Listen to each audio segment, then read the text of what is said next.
Hey, yo, how you doing? Welcome back to the late night place to be, the most must-see show on Twitch TV. We are the Archerverse TV, and welcome to WCW Monday Nitro. This is, of course, the final 4 shows before we finally culminate that road that was traveled down, that hellfire and brimstone that leads us to this Sunday night. Hell in a Cell, 10 matches. Championship matches all night long. It is the Archerverse Fastlane versus Super Saturday Showdown. It is going to be an epic evening of high-octane, fast-paced action. Great people, great conversations. As always, just an epic good time all around. But we do have 4 shows to get through beforehand, and of course that begins tonight. WCW Monday Nitro. We have 7 matches, we have 3 title matches, and we have everybody from Jack Stone to Elijah Archer. We have Demolition, Johnny Braddock and Adam Colossus, Kyle Brewer. Heck, we've got Cody Rhodes in the house tonight. We are going to burn it down. We've got a great card, more great fast-paced action that is going to take us all the way to Sunday night's Hell in a Cell pay-per-view, the very next extravaganza, the biggest fall pay-per-view of any wrestling promotion on the planet. Will become a thing of pure beauty, actually, this Sunday night when we go live and start pacing the evening and watching the battlefield explode between the Archerverse and the universe. Before we get to tonight's show, however, we do have a couple of things. First, I want to have a quick look at the power rankings. And then we're going to have a quick discussion about something that took place a little bit earlier today. I, of course, have been talking to the Turret Man about it. I received a message here on Twitch, and we're going to discuss that just a little bit. And it was a message that it could be easily just discarded and forgotten, to be quite frank. But because the message is what I feel strongly about responding to, so to speak, I'm not going to mention this person by name. We're not going to ostracize somebody on the Archerverse channel. That is not going to happen. And they have been blocked and deleted from Twitch. However, that doesn't mean they won't somehow hear what I'm saying. People know people. They can still find ways, create new accounts. Maybe they'll still find out what's happening. Either way, we're going to discuss that in just a few minutes. First, I want to have a look at the power rankings that's leading us into tonight, because they are taking great shape, actually. We've been discussing for weeks how the power rankings were going to finally fall into line, so to speak, and start to reflect the work that people have been putting in, the matches and the pay-per-views and the championship victories, all of the above, really. And as you can see, things are looking very, very good, specifically for some reason, for WCW Monday Nitro. Theirs was the first power ranking system to actually more reflect what it should be like. Because, for instance, if you remember Super Saturday Showdown, there were a few people on that power ranking list that really didn't need to be there. There were champions below them that should have been a little bit higher up. But again, they are slowly adjusting. We did basically delete 2 shows. Well, we didn't basically. We did delete 2 shows that were initially part of the game engine, create brand new ones, put a bunch of people on those shows, and expect the system to just generate and accept that, right? So that's not going to happen. So that's why I let people know ahead of time that, because the history's changed a little bit, because it's a new game, different engine. So although we have the history still from Archerverse 1.0, the Archerverse 2.0 running on a different scale and level, so to speak. So it's going to take a little bit of time. Well, and as you can see, it is slowly coming together. They've even got Jack Stone on the top 10 there, because he's had 2 successful debuts since the only loss he has was in a dark match against Elijah Archer, and they don't reflect your win-loss record, your attribute points, skills, or not skills, what's the word I was looking for, experience points or anything else. Dark matches don't do anything at all for your career in the regular season, which would be on WCW Monday Nitro, the Archerverse Classic Champions, the Archerverse Fastlane, or Super Saturday Showdown. So the system simply does not care that Jack Stone lost to Archer in a dark match. Plain and simple. And what it does reflect is that he's new on the roster and has already been successful with 2 big victories. So it reflects that. But let's have a look at it. And the reason I'm waiting to discuss the matter at hand is because I want to start the night off right. It's not that big of a deal. We don't want to make too big of a deal of it. I'm just going to discuss it. I'm going to get it out there. It did. I'll admit it pissed me off a little bit, only because I couldn't believe somebody was that disrespectful that they would go out of their way to message me over something so childish and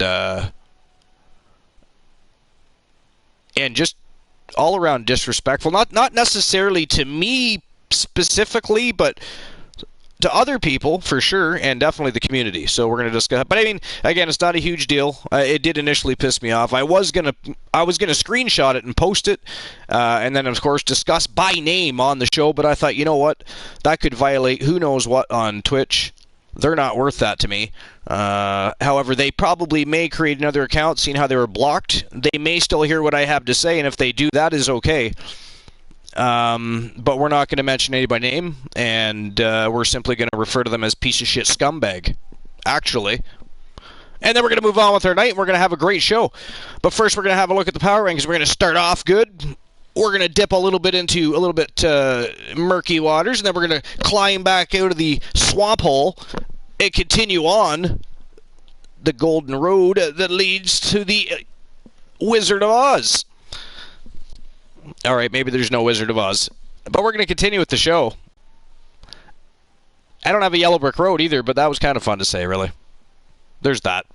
So anyways, as you can see, Curt Jordan, the OG from Team KJ2294, exactly where he should be. WCW World Heavyweight Champion, undisputed, by the way, much like B. Henry, who, by the way, is an absolute savage. What a beast that man is. Nobody can beat him. He's been the WWE Pure Wrestling Champion since before the draft. Vinny K's been sending superstar after superstar to try and tear him down and take that championship back home. They just can't do it. The OG Curt Jordan, although nobody's trying to take his title away, nobody in management is trying to take his title away. Simply the superstars on the roster, but they are unsuccessful in their campaign. The man, also, much like B. Henry, an absolute savage. A savage. And of course, week after week, he keeps gaining an additional 5 points in attributes, amongst other ways he's gaining those, plus his experience points and everything else. So, Curt Jordan on a tear. And of course, next is Johnny Braddock, exactly where he should. Yo, SJ Comp, how you doing? Holy hell, I haven't seen you in a hot minute. It's been about, I guess it hasn't been that long. I was on your channel about a week ago, I think it was. But how you doing? Thanks for stopping by. Appreciate you. Welcome to the show. Welcome to episode number 186. You've been super busy? Yeah, I don't doubt that. I don't doubt that. It's getting near that time of year. Many people are becoming busy simply because the holiday seasons are upon us, and people have gifts to save for, they have rent to pay for. There's all kinds of things other than... There's all kinds of things that you have to be prepared for come holiday season time. So people are busy, doing their thing, taking care of their families. It's awesome, right? Busy can be good or bad, and, hopefully your busy is good. Busy bad always sucks balls, but busy good is good. It's great. It's awesome. So what's new and exciting? How you been living? When are you streaming again? I will most certainly pop in when you do. So Johnny Braddock sitting in number 2 spot, where he should be. He and Adam Colossus, the undisputed WCW United States Tag Team Champions, they have been clinging onto those championships, and with strong grasp. People have been...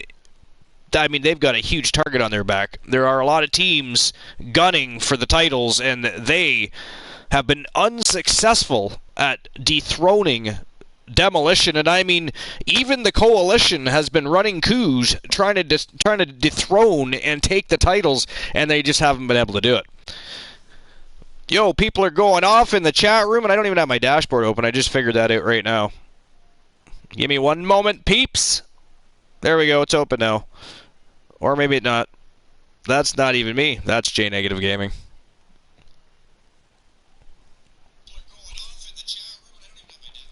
All right. Now I just got to wait for the damn thing to catch up.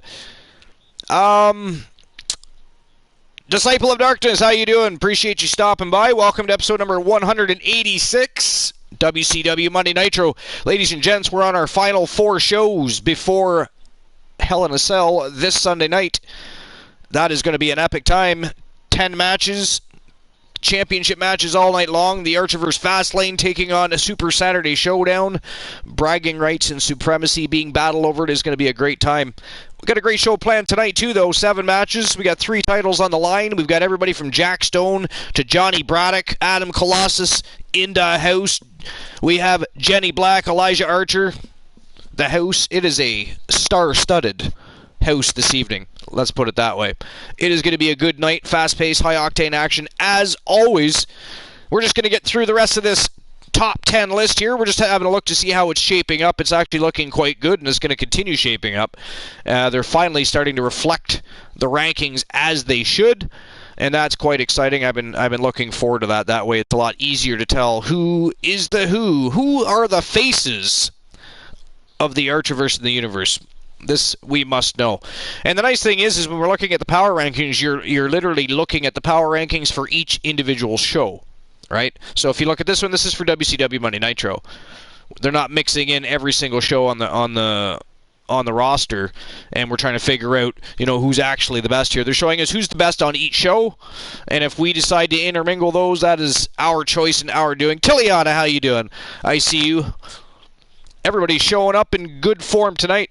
So I'm going to finish this top 10 list, and then we're going to discuss that little message I received from Piece of Shit Scumbag, because that's his name. That's his name.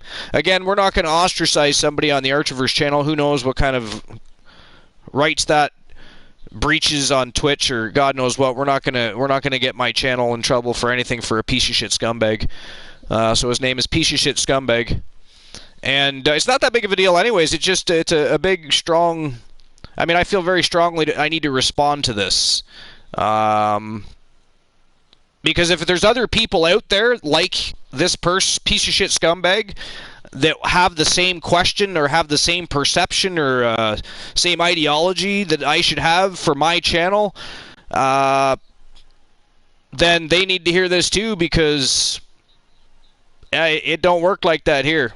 It don't work like that here, and we'll discuss that in just a moment. Like I said, we're going to start off good by going through the top 10. It's exciting to see these superstars climb in the rankings. Then we're getting into the murky waters. We're going to hop into the swamp, travel down that hellfire and brimstone journey that we're already on to Hell in a Cell. We're going to have a great night. But give me a moment. Give me a hot minute. We're going to discuss it. Don't worry. I know some of you probably been talking. Maybe you saw my post on the Archerverse Discord. Or maybe you've been talking to Mr. T. Mr. T was the only person I actually reached out to about this. Mostly because Christian Cool was working, or else I would have probably got in touch with him as well as Mr. T. But Christian Cool doesn't usually answer if he's at work, where I knew Mr. T would at least tell me to piss off and he's busy at work. So I reached out to Mr. T, but Mr. T's a good buddy, and he's one of the best people on Twitch, and he and I talked, and so there's that. But anyways, we're going to get through this, then I'll discuss it. Again, it did piss me off, and I'm going to get what I have to say off my chest. And again, if there's maybe this person that I blocked and deleted created a new account, and they're going to hop in and they're going to hear what I have to say. Or maybe there's other pieces of shit scumbags that have the same ideologies, and they're going to hear what I have to say too. And it is what it is. Again, I'm not going to name any names because I don't know what that's going to violate.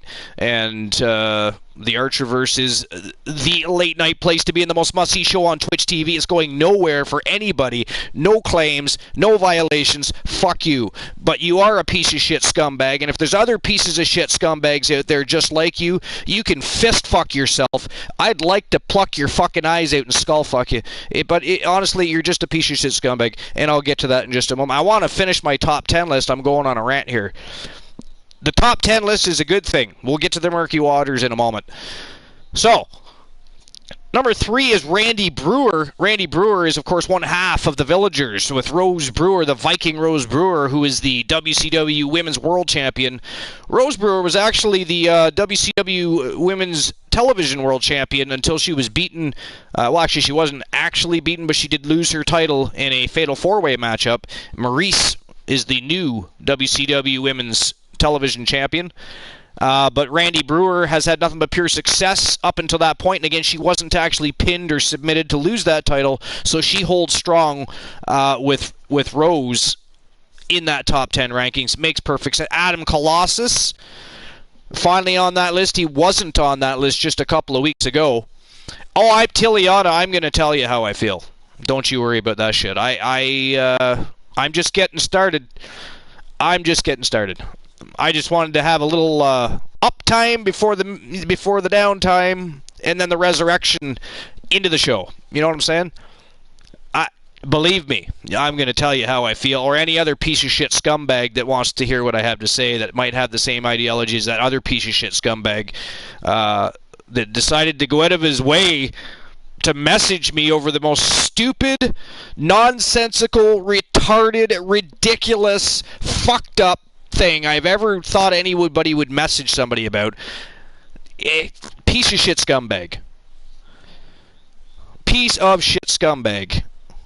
Anyways, the Wanderer, Kyle Brewer, has been an absolute terror on the roster, so it is perfectly understandable why he's sitting in that number 6 spot. He's actually dropped a little bit, but that's only because he's lost a couple of matches here and there.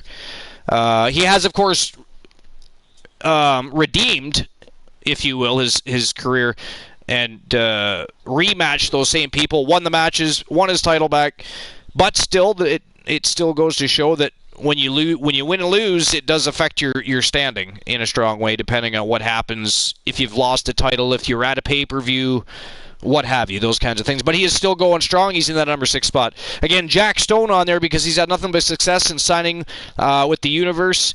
The only loss was the dark match against Elijah Archer, but the regular season system does not recognize dark matches. Therefore, it just does not care that Jack Stone lost Archer. Is what it is.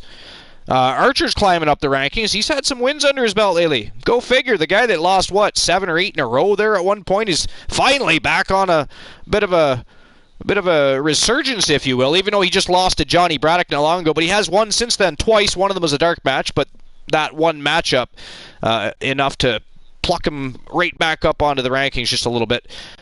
Devon Dudley. So I'm not sure why he's on there. I mean, Bubba Ray and Devon have not had any singles matches. They've only had tag team matches, and one at that.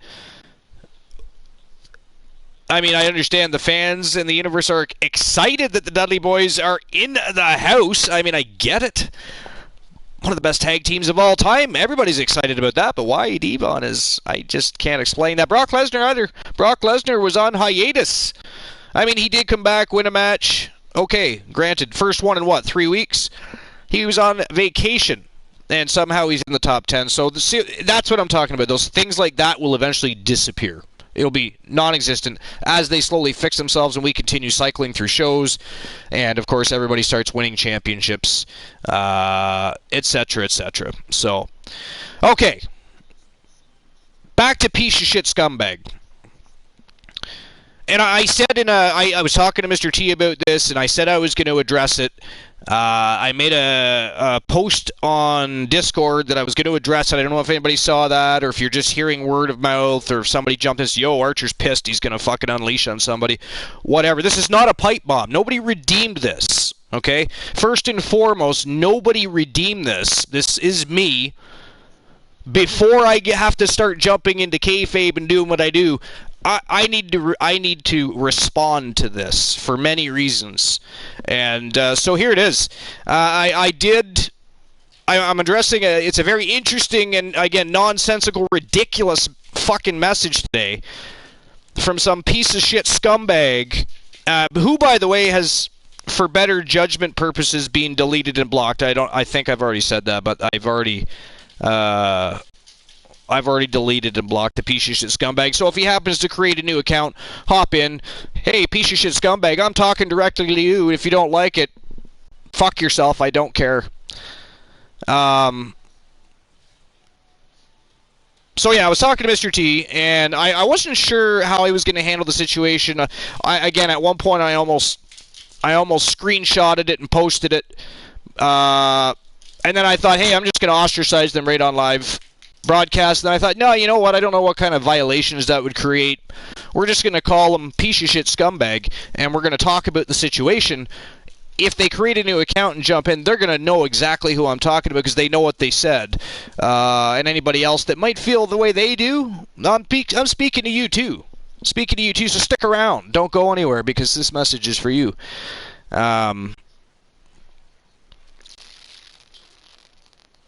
So,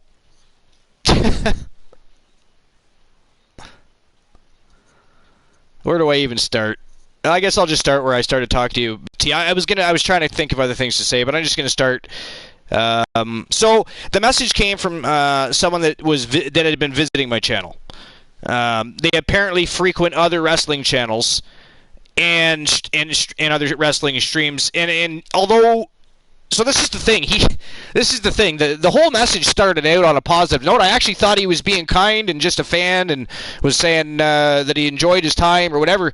Because he started out, he was, man, that was awesome. You know, you got a great talent. Your voice fits commentating and broadcasting so perfectly. You know, and on and on and on. Right? He was blowing smoke at that point, apparently. So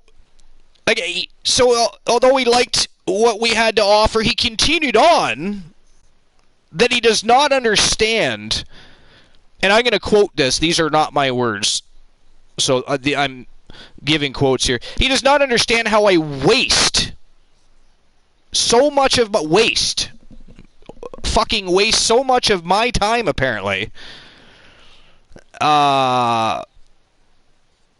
creating titles and characters while receiving nothing in return.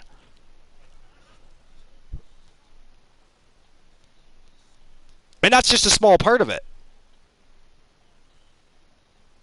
I mean, it's mind-blowing to me. All right, so that's not where he stopped.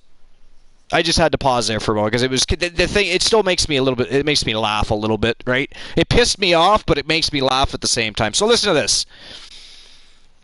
I waste my time creating titles and characters while receiving nothing in return. First of all, that is untrue. People donate bits to the Archerverse all the time. They sub, they resub. I have so much support from everybody that... First of all, obviously he does not know what he's talking about. I mean, am I making a career off of Twitch?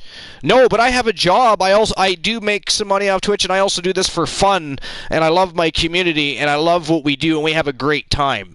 But I'll get to that in a moment. We'll go back to that in a moment. I want to finish what he said. I keep ranting and jumping out what he said.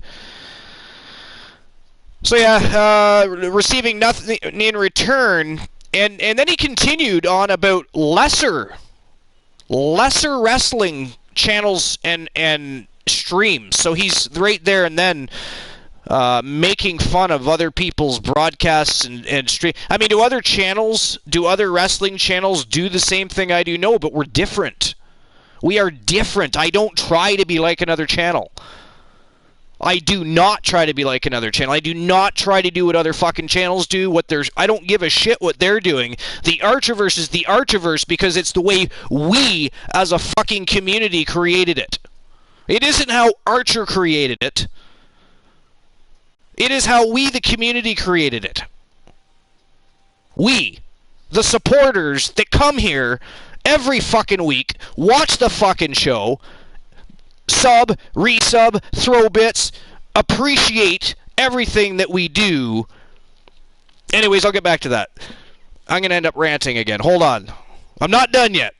So, lesser channels, streams, and broadcasts are doing financially better than the Archerverse because people buy wrestlers. They buy opportunities, and were achieved through bits, subs, etc. I could go on because he kept going about fucking financial things. The final thing he said basically was that he couldn't continue to watch someone with talent waste their time with no benefits. Now, my immediate fucking response was to open a can of verbal whoop-ass But instead, I deem him unfucking worthy, and I blocked him and deleted the message, and I'm not even going to name his name. Then I reached out to Mr. T a few hours later, and he and I discussed it so that I could calm myself down a little further. I don't think it fucking worked because I'm still kind of pissed. But bear with me. Bear with me because I still have something to say. I still have something to say. I still have something to say. Okay?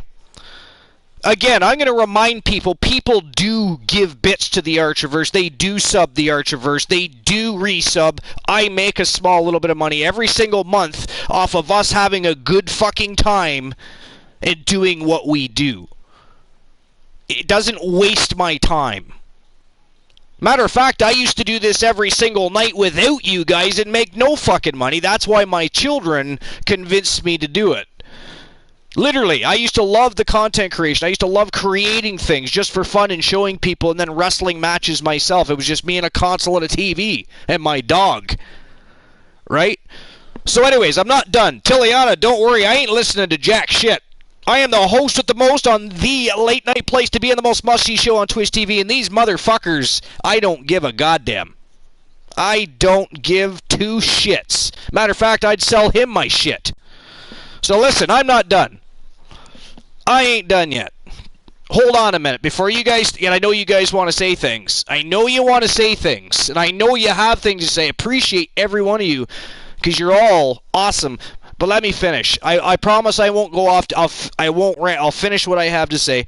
In addition, first of all, I don't need other people's money, and the Archiverse is not in the business of making money. It is in the business of offering quality entertainment, putting smiles on faces, making people remember a time when they loved the colorful characters, the colorful stories that is professional wrestling. It brings people together, it binds them, it creates so many emotions all in one show. It is a circus, it is a drama, it is a little bit of everything that you love and hate in life, all thrown together for a good time with a bunch of good people. And that is what we do. The nostalgia, it makes people remember a time they loved wrestling. Every wrestling. And each and every person I create a superstar for, give an opportunity to, or create a championship belt for, are worth far, far more than any goddamn bits, subs, or any other fucking thing that stupid piece of shit scumbag was mocking and trying to, I don't know what he was trying to do. Trying to make me feel bad about what I do. Trying to make me feel bad because I don't charge people money to be here. Fuck you. Anyways, everybody's far, far more worth than any goddamn bits or so. I don't have a channel and a stream. I have a fucking community. I have a show dedicated to the graciousness, the generosity, the support of a community. And that is not a fucking waste of time, so he can fuck off. Anybody else with his ideology can fuck off. Unfollow me. Stop doing anything to do with my goddamn channel. Hit the road, Jack. Don't come back. The door's open. Pirouette out the motherfucker. Don't let it hit you on the way out. Fall down, smash your face open, and bleed to death. I don't care.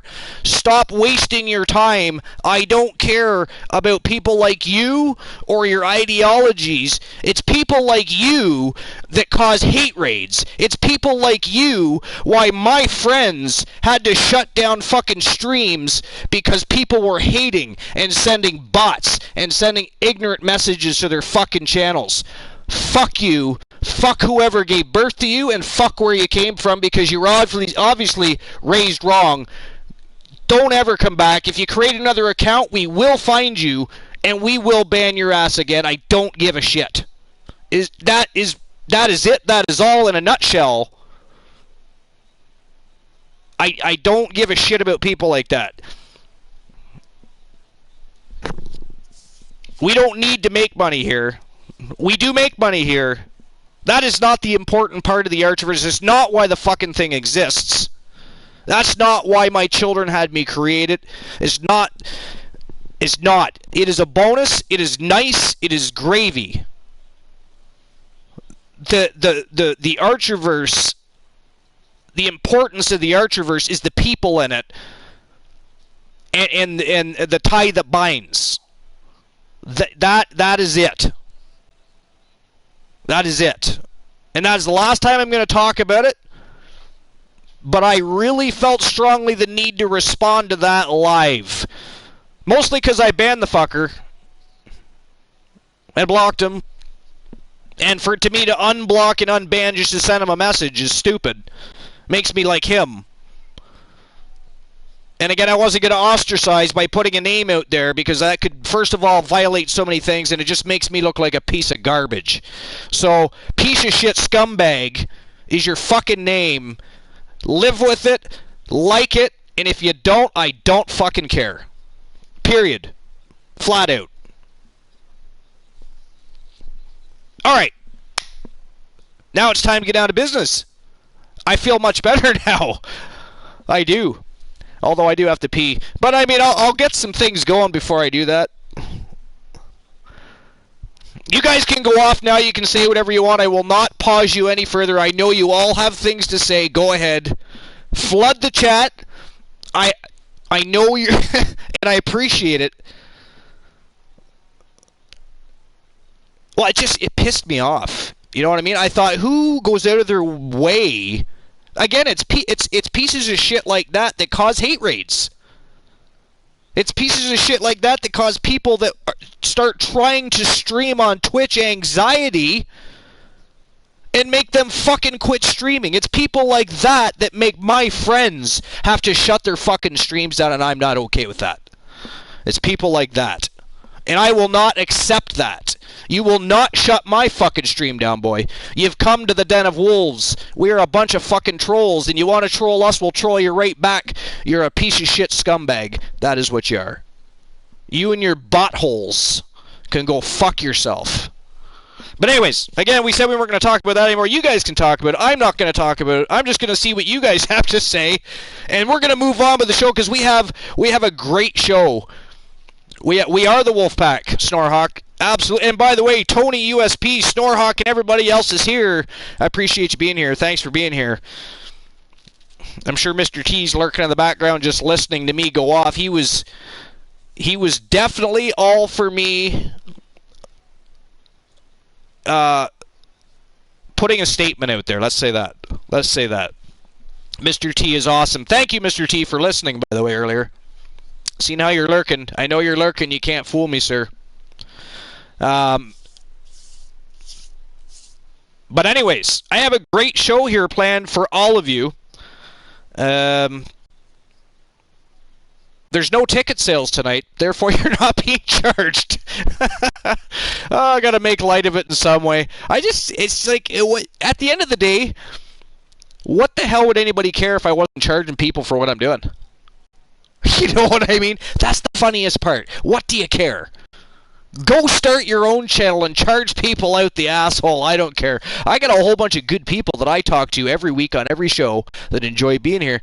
And that's that. That is what it's about, not bits and subs. And by the way, I saw the sub earlier, and I appreciate that. It was a little bit funny, and I didn't address it at the time because I thought it was the wrong moment. But I thank you, SJ Comp.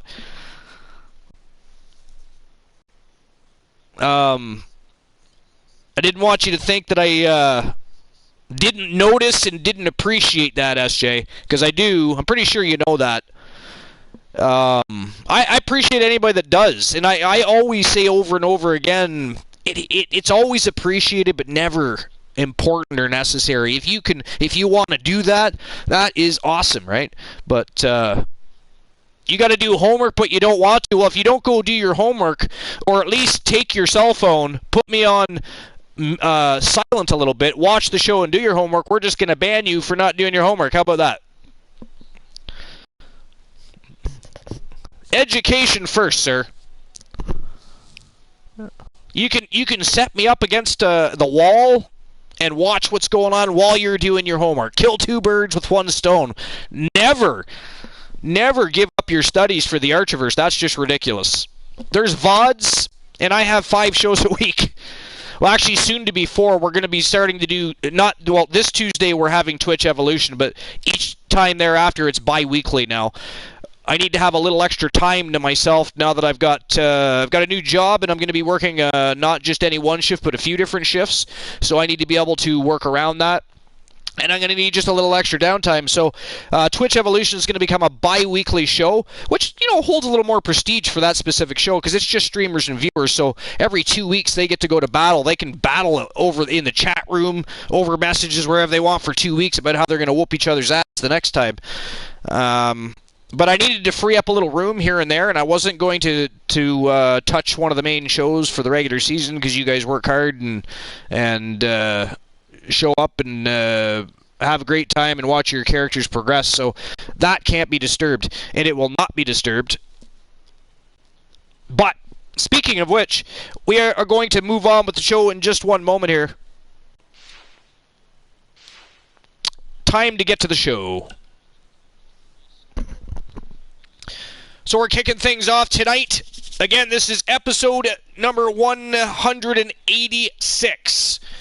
WCW Monday Nitro. This is the final 4 shows before this Sunday's Hell in a Cell pay-per-view. Again, it's the culmination of weeks and weeks of storytelling, rivalry, and feud billing. There's been some awesome matches. I mean, things have been just fantastic leading up to the Fall Spectacular. And it is going to go off with a bang. I mean, 10 matches, championship matches all night long. The Archerverse Fastlane taking on Super Saturday Showdown for bragging rights and supremacy. It's going to be a lot of fun. But we have 4 shows before that to get through to continue those stories, continue pushing those feuds and rivalries up until the point where they're ready to blow this Sunday night. We're going to start that tonight. We're going to start things off right now with Cody Rhodes. He's got something to say. He's going to come out and spit on the microphone just a little bit. We saw Cody Rhodes make his return about 2 weeks ago. Episode 186 and a half. Oh my good God, Curlidi's got jokes. Curlidi's got jokes. Really? Curlidi. After all the times I've visited your channel and been innocent and, fun going and enjoyed the atmosphere with your fine community, and you come and make jokes of that nature, creating a little villainy of your own, Curlidi. I see horns popping out of your cap. And drenched everyone in water. I will not admit to such wrongdoings. I will not confirm or deny that report.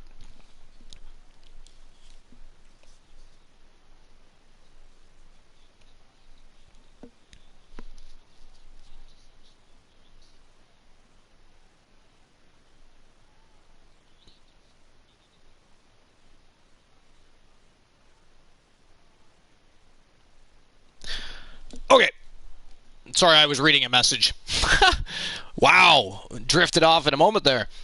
Okay, so anyways, we're going to get the show on the road. Cody Rhodes is going to start the show off. Let's get her going. It is time that the late night place to be in the most must-see show on Twitch TV, the very best in fantasy wrestling excellence that doesn't charge people a damn cent, and apparently people don't like that shit. Too fucking bad. It is go time. It is episode number 186.5, Curlidi says. We are 4 shows away from the most electrifying pay-per-view of the fall, Hell in a Cell. Let's go. Let's get her done, baby. We've got some great matches. Everybody from Jenny Black to Jack Stone, Elijah Archer, Johnny Braddock, Adam Colossus, Kyle Brewer. They are all in the house. It is party time. Let's get her done.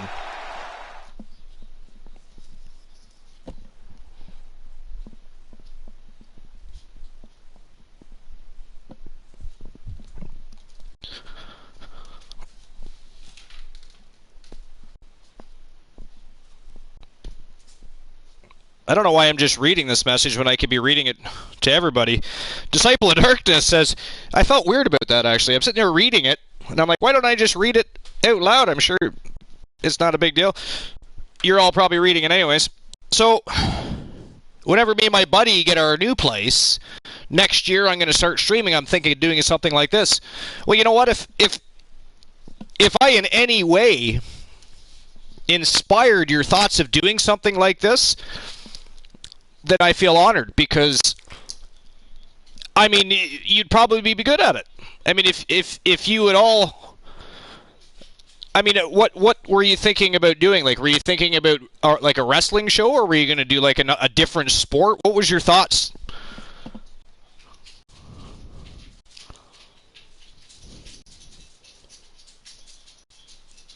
What were your thoughts?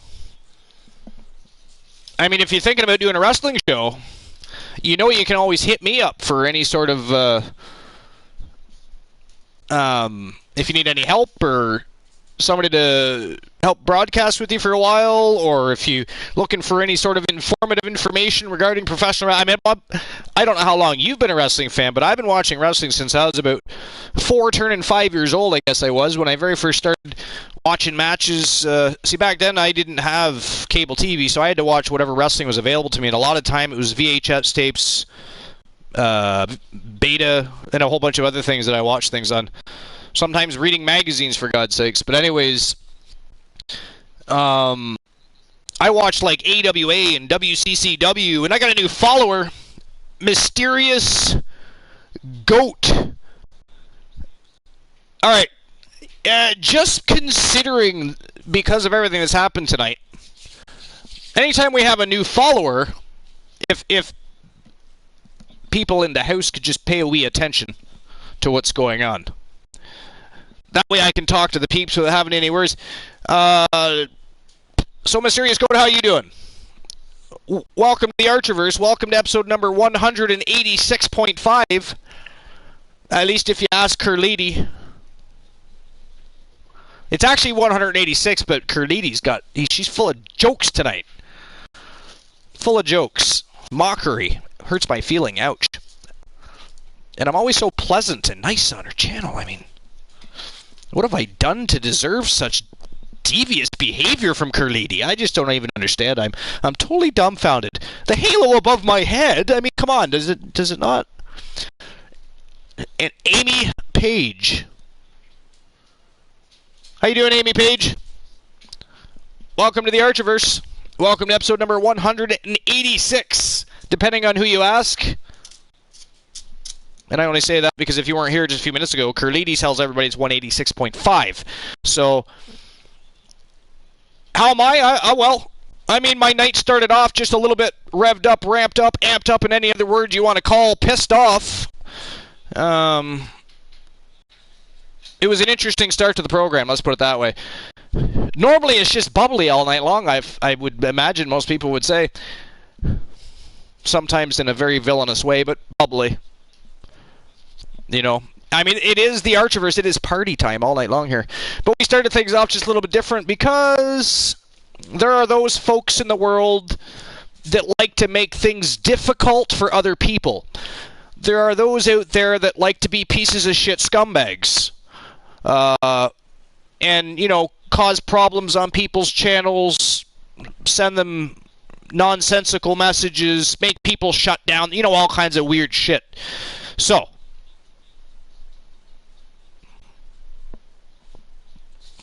Curlidi, that is correct. Disciple of Darkness. What Curlidi is saying is absolutely correct. And by the way, we are going to get the show on the go, but we'll see how we're still having a conversation. And Disciple of Darkness, looking for some guidance here, I believe, because he's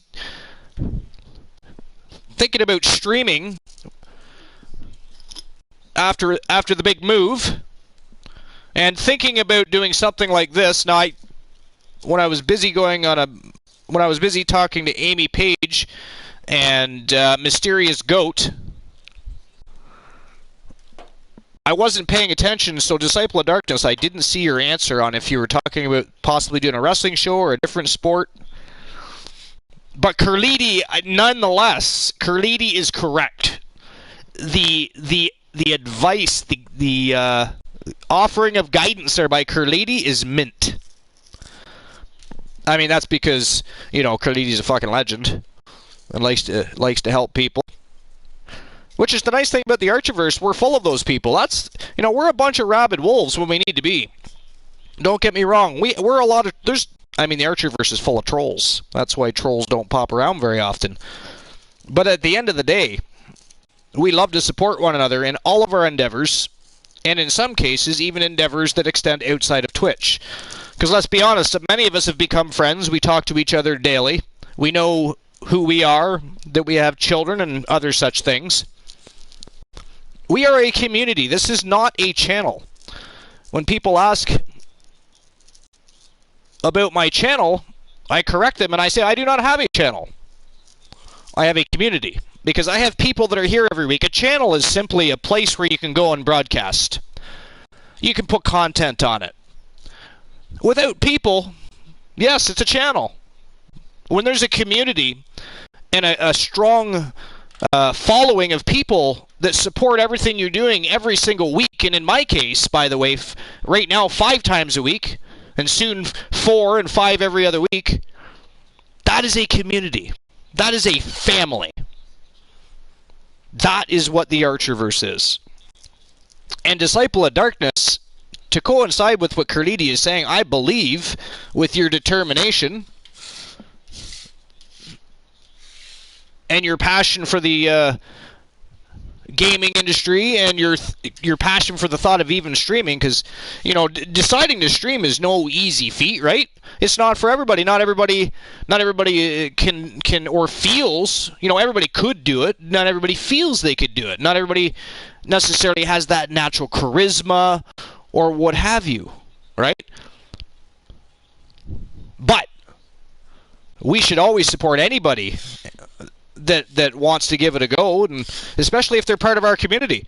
If you're part of the community, we will be there.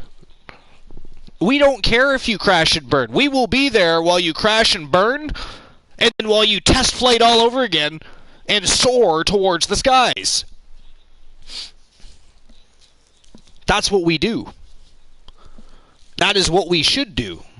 Therefore, it is what we do.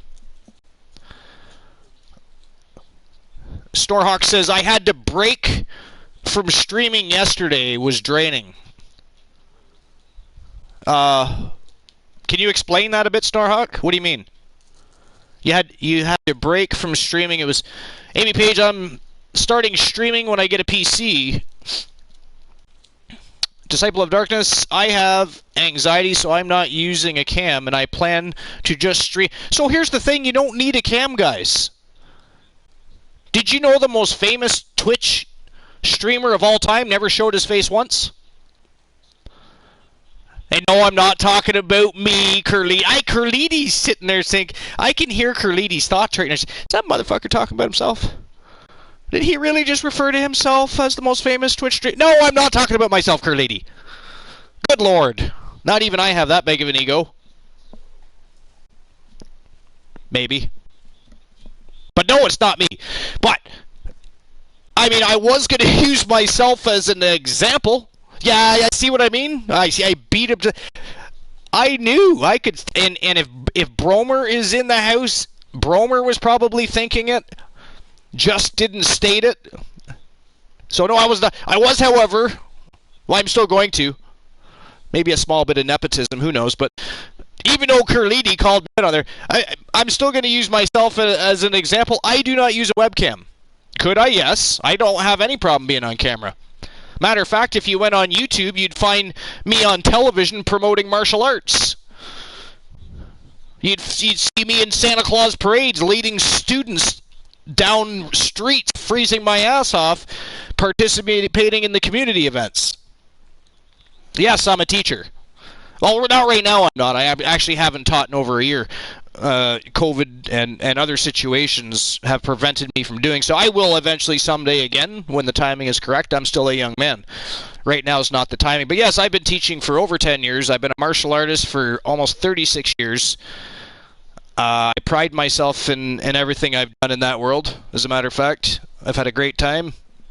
So... Disciple of Dark says, I've made a wrestling show on 2K20 already. Oh, have you? Nice. Are you going to stream it? Believe me, anybody that's in here, if you're thinking about streaming wrestling, don't think I'm going to have a problem with that. That's not what the Archerverse is about. We want you to be successful no matter what you're doing. I don't worry about if other people are going to stream wrestling. Right? I do my own thing. The Archerverse is different from every... you can go watch as many wrestling streams as you want. They're not going to be like the Archerverse. And I'm not going to be like them. That just is what it is. The Archerverse is unique for several reasons, and most of that is the community participation. It is the community. And do I stream late at night, so do I have 40 people in my channel at all times? No, I don't. Do I need that? No, I don't, because I know when you guys are able to, you are here. When you're not working, or maybe sleeping because you did work, or maybe you have family events in real life. You know, that happens. You can't be here for 4 or 5 shows a week. Some of you can, some of you won't be. That's normal. I don't care. This show will always go on whether I have 1 or 40 people, because there's people that watch the VODs. There are people that want to see the show. There's proof in the pudding. Those people are important too. And like I said, you guys are here. I do 4 to 5 shows a week. I don't expect everybody to be here all the time. And I stream late at night. And it is wrestling. So I know it only has a certain following, especially that late. Would I get a whole bunch of people in the chat room during the daytime? Probably. Can I stream during the daytime? No. Does that bother me? No. It does not. The Archerverse is a show for the people. And not just for the live people, for the people that want that. For people that wake up in Germany. Or Denmark. Or Sweden, or Finland. After the Archerverse has already aired, maybe they missed it because the show was shorter than last night's show and they want to see what happened. That VOD needs to be there. The show has to be quality. It has to be quality for you guys. It has to be quality for them. And it also has to be quality for myself. For instance, Tiliana will tell you, her and I have been talking over the past few days, I still don't have Tiliana's character done. For some reason, out of all the characters I've created, it's giving me creative block. I don't know what's going on. I've created her character 4 times and deleted it 4 times. Is she still going to get her character? You bet your ass she's going to get her character, but it's going to be a quality character just like everybody else, and I will not give her a character till I can offer her something worthwhile giving. You guys support the Archerverse unwaveringly all the time, and I'll always offer the very best that I can personally create. Especially right now, I don't have a laptop or anything. That's why I don't have certain features for you guys that eventually I will when I can afford it and when it's important. It's not important to me. We already have a great thing, and yes, I will eventually get myself a laptop. It's not a top priority right now at all. But I will eventually get one that I can use, have OBS, and we're gonna have. I've got a whole bunch of plans. Don't worry, the Archerverse has a lot of things planned you guys don't know about, and that's simply because they're backburnered, because I have to wait to do certain things. I have to get myself, first and foremost, a cheap laptop, because I'm not going to go buy a brand new one, I'm just cheap. So I have to find a cheap laptop, or maybe a friend that doesn't want theirs anymore, or some damn thing like that. Then you guys are going to see a whole new level to the Archerverse. But we are still the late night place to be in the most must-see show on Twitch TV. And speaking of which, I think it's about time that we get to the show. And we're going to start tonight's show off with Cody Rhodes to spit on the microphone. And again, Cody Rhodes just came back a couple of weeks ago after being injured. And has not had a match yet. He came out, ripped on the microphone a little bit, even got into an altercation during said segment, which was actually a promotion. He was actually calling somebody out. That person was Kyle Brewer, the Wanderer from Team Bromer. So Cody Rhodes back maybe 2.5 weeks, already stirring the pot, already calling out one of the best superstars on the roster, and you knew Kyle Brewer wasn't going to be able to help himself. You knew he was going to fall for the old mind game trick by Cody Rhodes, the American Nightmare, the son of the American Dream, calling himself the American Nightmare. I always did find that just a little weird. He's not really nightmarish at all, even when he's trying to be a bad guy. Love Cody Rhodes, great wrestler. Never been charismatic enough to pull off a very great gimmick. So that's why he should just be himself, because he's good anyways. He doesn't need to be anybody else. But in any case, Cody Rhodes definitely has a beef and a score to settle with Kyle Brewer, the Wanderer. And that was the last time we saw Cody, is when he called Kyle Brewer out. Kyle Brewer came out. He answered that damn call quick. And then went on to beat down Cody Rhodes. And we haven't seen him since. He is back tonight, and it looks like he's ready to call somebody out. And I'm going to bet that somebody, probably Kyle Brewer. But let's find out. And while Cody Rhodes comes out to spit on the microphone, since we've been going on and on for 54 minutes about piece of shit scumbag, and other pieces of shit scumbag that might be like them. And by the way, if any piece of shit scumbag just came into the chat, make sure you jump back and watch the beginning of this VOD. I'm sure you'll be real impressed. You'll enjoy. It was an electrifying beginning to the Archerverse. And then tell me what your thoughts are. Please, bring it! Anyways, I have to... I'm having a bit of a bladder issue at the moment, so I need to fix that problem before the show actually gets started. I'm going to do that now. Cody Rhodes is going to come out now, and I'll be back in a few moments. Curliti, seen how you did such a great job last night. It looks like Mr. T and everybody's still lurking. They're still listening to see how long I'm going to rant on about piece of shit scumbag before they start talking. Curliti, I'm going to leave the ship in your fine hands. And since you did such a great job last night, you can tell a joke again. Tell us 2 jokes, 3 jokes. Tell as many jokes as you want. As long as it buys me time to relieve my bladder. Ludaboris, how you doing? Finally made it here. You did. Appreciate you. Welcome to episode number 186. And Ludaboris, listen, I appreciate you. Matter of fact, I love all of the army. You're all fantastic. But if I keep talking, I'm going to piss my pants. That is not okay. I'm sure it would greatly amuse most of you, and you would wish it was on camera so that you could clip the entire situation. But guess what? Guess what? I don't have a camera, and it's not going to happen. I'm gonna let Cody Rhodes do his thing, and I'm gonna fix my thing, and I'll be right back. Amy Page, stop laughing. We cannot be having a laugh. This is not a laughing. If I laugh, you know. So Amy, you know how it works when you got to pee and you start laughing, right? You know how that shit works. You know what that shit. We're not doing that. We're not doing that. You're new to the channel. You don't get to be villainous yet. You don't get to be villainous yet. We haven't even banned you yet. You haven't been banned. You haven't been timed out. You haven't even been broken in yet. Where's Bromer? I'm surprised Bromer's not here testing the waters with all the new people. What's going on tonight? Craziness. But anyways, Cody Rhodes, Archer's bladder. No, you're not watching that part. Just Cody Rhodes. No, Amy Page. No, it's not going to be infectious. It's going to be relieving. I'm going to stop paying attention to you for at least 90 seconds. Probably a little more than that because I got to go pretty good. Minute, 2 minutes. I'm ignoring you because it's not happening, Amy Page. Or anybody else that thinks I'm going to piss myself while I'm standing here live on the air of the most must-see show on Twitch TV. That is ludicrous. That mysterious goat, stop talking to me about Roman Reigns, man. I got to pee. I got to go pee, man. You don't hear me talking to Amy Page? Asking Curliti to tell what is wrong with you? Amy Page, it's not funny. It is not. Okay, you know what? You know what, Amy Page? That's it. That is it. I'm just going to let Cody Rhodes come on in. I'm going to ignore you for a bit. Cody Rhodes, come on out.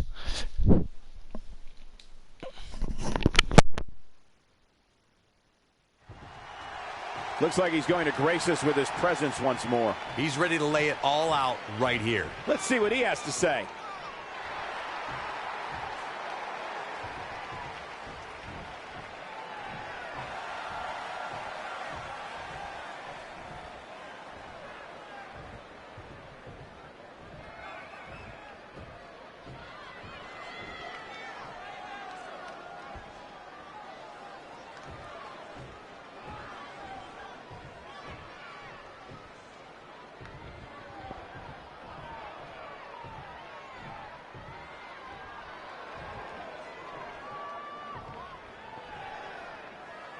Okay. No lacking for confidence, that's for sure.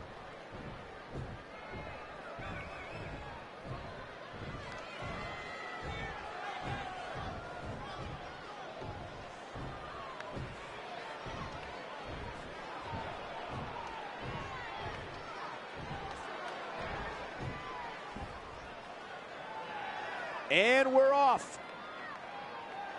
Loud and proud.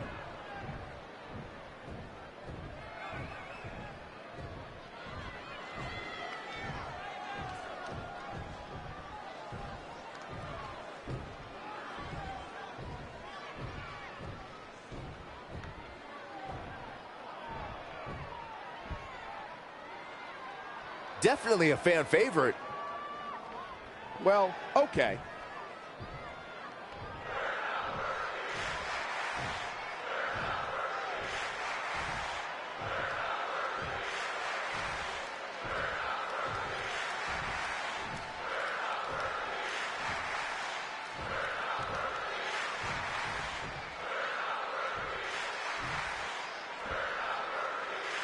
I wonder what this could be all about.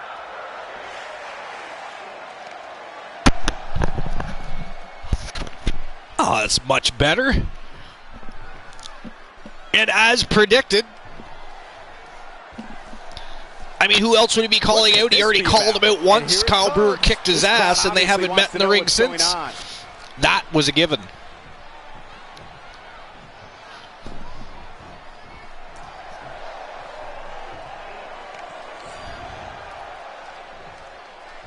Wish I had more channel points so I can collect a superstar. Well, you don't have to have that. That's just an option that's on there.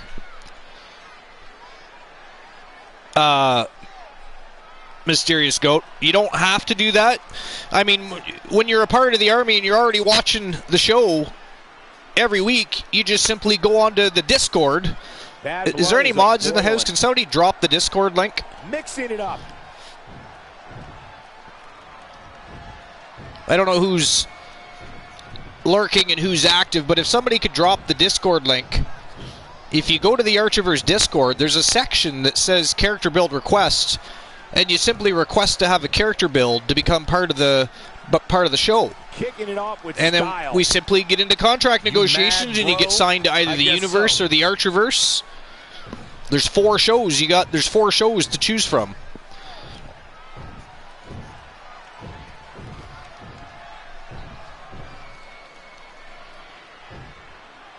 If you wanted to get my attention, all you had to do was ask for my time backstage. Somebody seems a little cocky. Showing the proper respect. Why? There we go. Thank you, Tiliana. Appreciate that. Are there normal wrestlers? There are normal wrestlers, but people just have characters created. Loud and proud. Like, for instance, Cody Rhodes is on the screen right now. Not really concerned about right, it so either. they do wrestle other superstars. They don't. We have a show, Mysterious Goat, that is dedicated to just streamer wrestlers and viewer wrestlers. It's called Twitch Evolution, and that's tomorrow night. But then there will be, and by the way, tomorrow night's show is going to be a little later. It'll be about 11:30 tomorrow night, not 10:30. I'm working a little later tomorrow night, so I won't be home in time to get started at 10:30 like normal. But tomorrow night is Twitch Evolution, and then it becomes a bi-weekly show. But that is the show that's dedicated to just streamers, wrestlers, and viewer wrestlers. The other 4 shows are what we call the regular season, and regular superstars from the universe and regular superstars that are on the Archiverse also battle against the streamers and the viewers. So how it works, Mysterious Goat. Here at the Archiverse, we literally have our own world, right? We do not have Vince McMahon. We have our own tyrant. His name is Vinny K. Vinny K sold 49.5% of the company, the WWE Universe, to Elijah Archer and his management team. And then Archer Industries was born. And then, of course, from there was a huge storyline. We ended up rebranding to the Archiverse. A lot of craziness happens here. Just bear with me, Mysterious Goat, okay?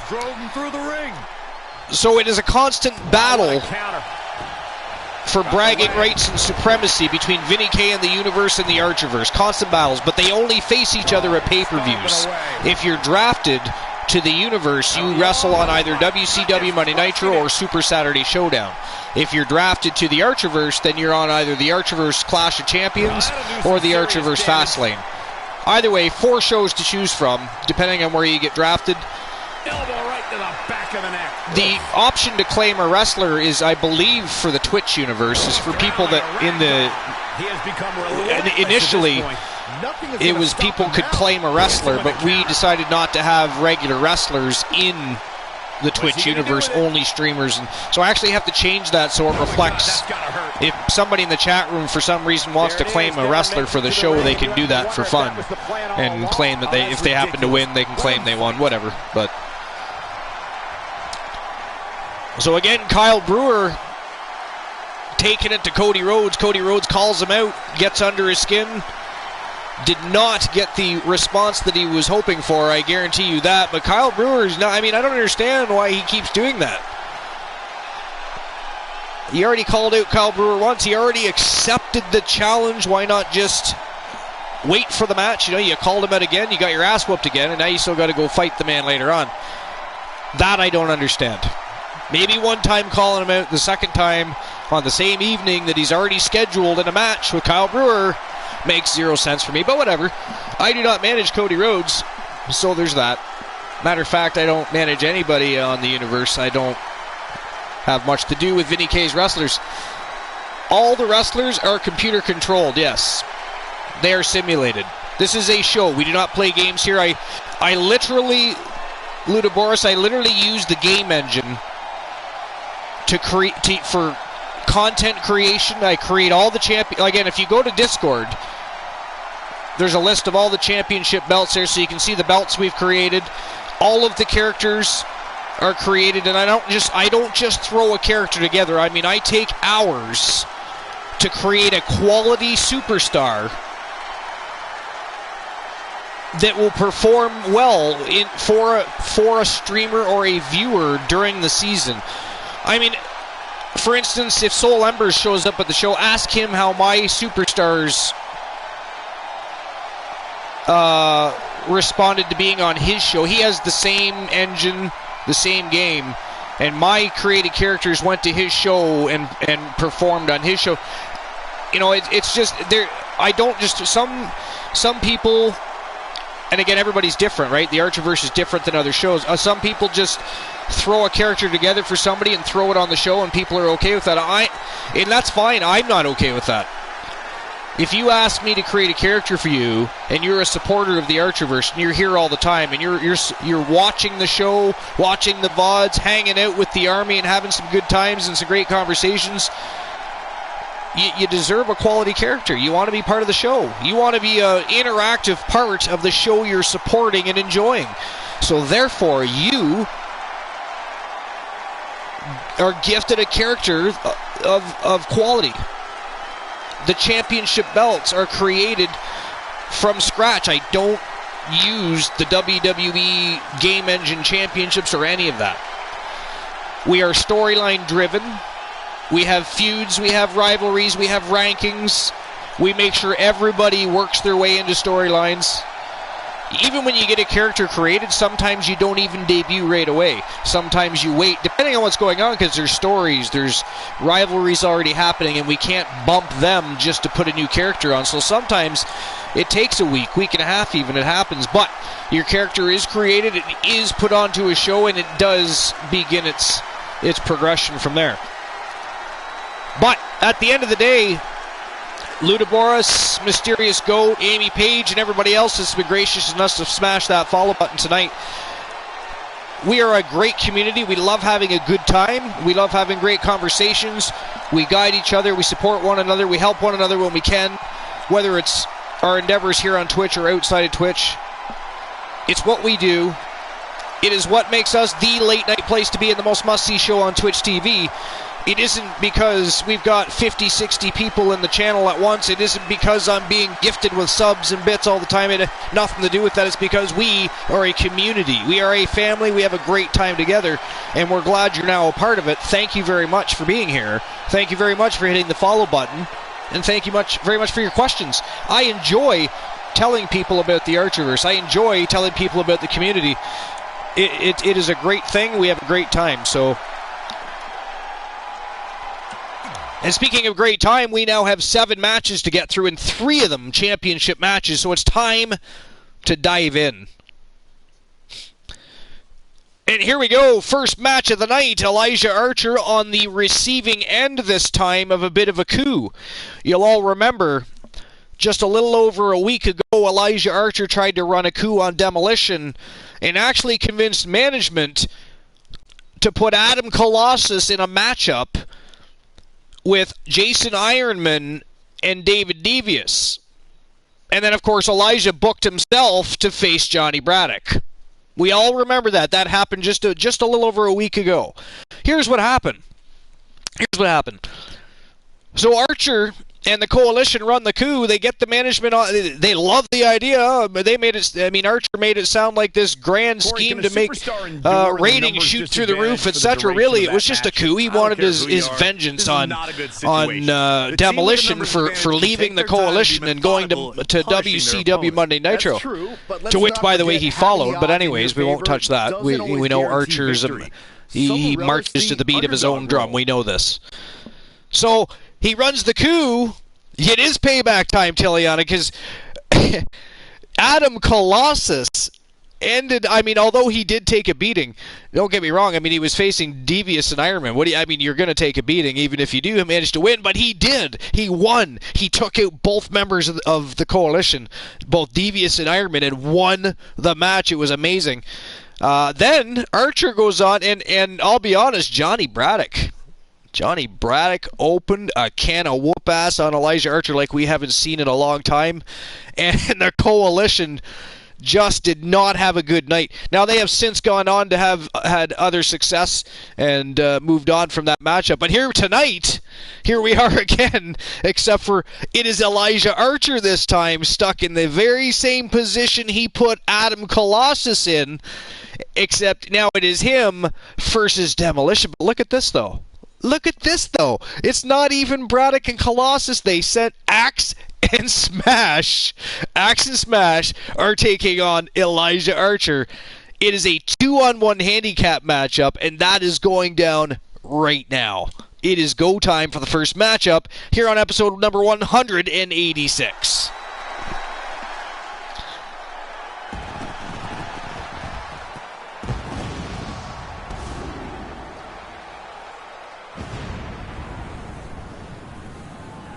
And here comes the multiple-time world champion, tag team champion, and of course just all-around fan favorite, really. Even though he does tend to run amok sometimes. Man does not always make the most brilliant of decisions and choices, but he is the legend Elija Archer, the leader of the Coalition. The legend. Ladies and gentlemen, our 2-on-1 handicap match is coming up next. Why do you sound so excited, Cole? You know it's matches like this that cause careers to end prematurely. And let me tell you, that is nothing to be excited about.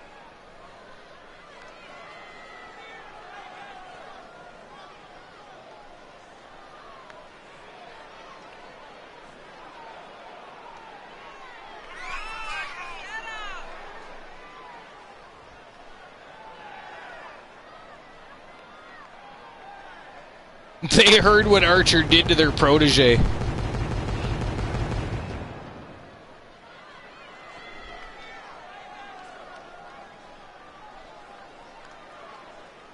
And guys, you have to respect how much pride he has in what he does. I don't know, Michael. I understand the importance of having I don't pride know in what why, you do, Carlini but says. sometimes I think he can be a bit overbearing. I don't know if he means to be, but that's definitely how he comes across at times. And by the way, Carlini, I'm sure you already know this, seeing how it is your camp involved. Apparently, Adrian Adorable has something to get off her chest later this evening. Special segment time has been given for Adrian Adorable to come out and address the audience. I have no idea what it is about.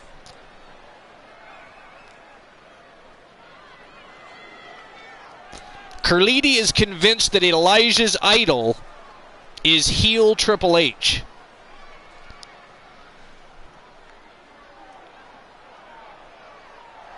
And here they come. 2 of the 4 members of Demolition at a combined weight of 500. It is Axe and Smash. The original OG Demolition. Byron, are you at all surprised by the intensity level inside this arena right now? And this is absolutely fantastic. We've seen Braddock and Colossus face the Coalition. We have never, ever seen Axe and Smash in the ring with the Coalition.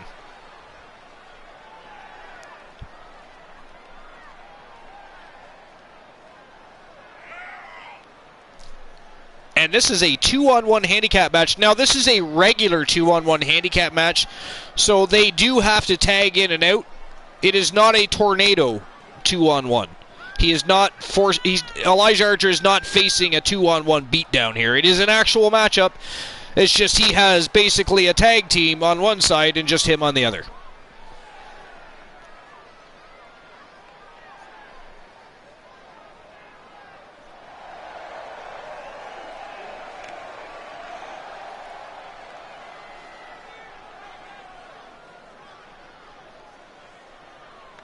All right, here we go. Matchup number 1 officially underway.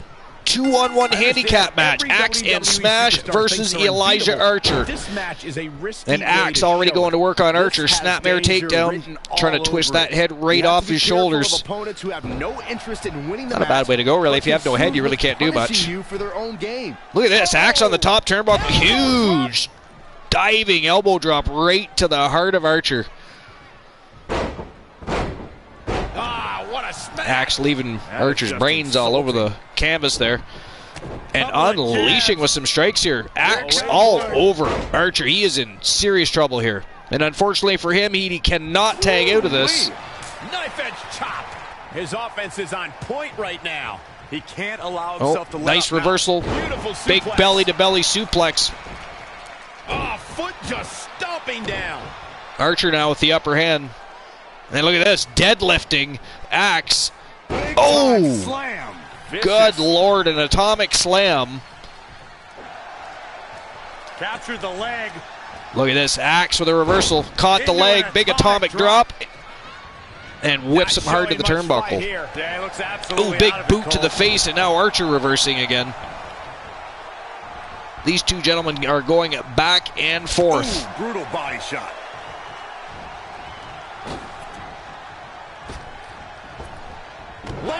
Wow. Inside out. That was an insane clothesline. He's in big trouble. Oh, what a slam. Big side slam from Archer. Axe looking for a tag. Here comes Smash. The Smasher in the ring. Big shoulder block takedown. You don't get much closer than this, Michael. He makes the Archer tag. is going to quickly fatigue. These guys are behemoths.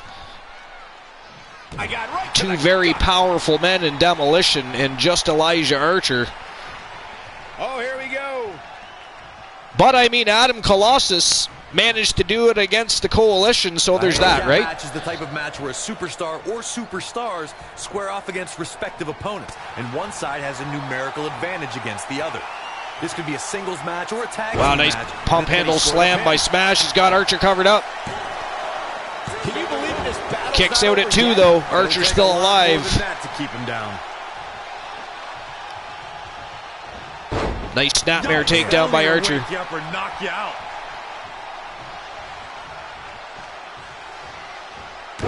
Big elbow to the chest.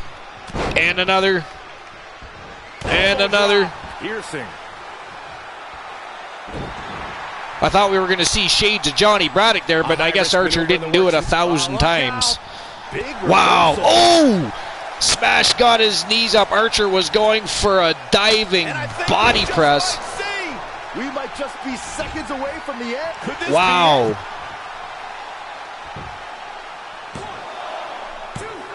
Hey, kick out. This one's kicks not out over at yet. 2. Not yet. Curliti. How dare you? Betting against Archer, the fan favorite, Piercing. one of the most accomplished superstars on the planet. What is wrong with you? That is blasphemous. What's gonna happen here? Double team action on the way.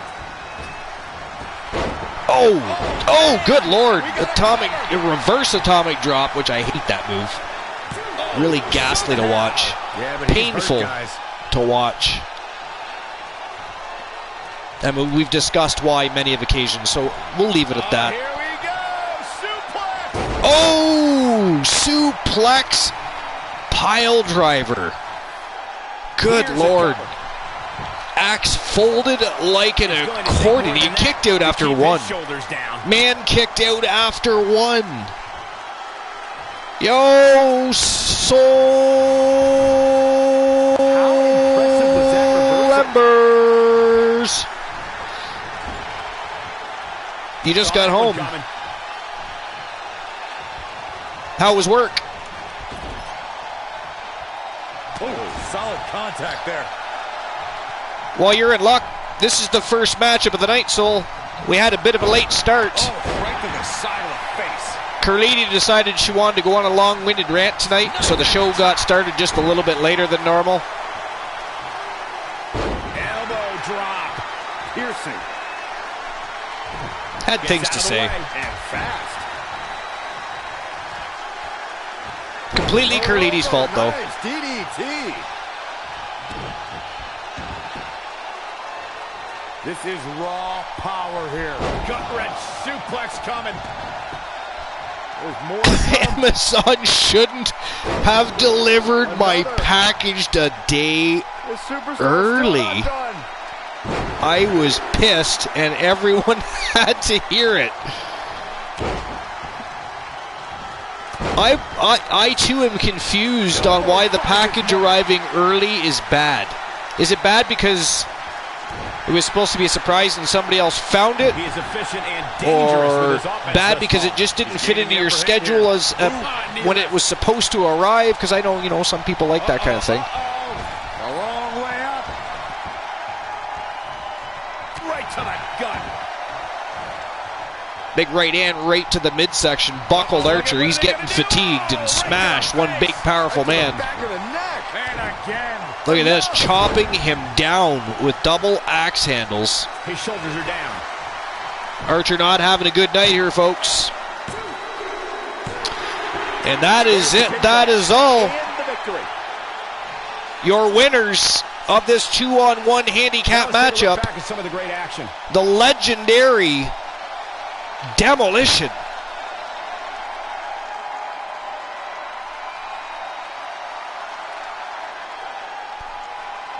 Mysterious Goat dropped the request for the character. Fantastique. Welcome to the Fam Jam. I'll, of course, get that done as soon as I have the time to do it. Here are your winners.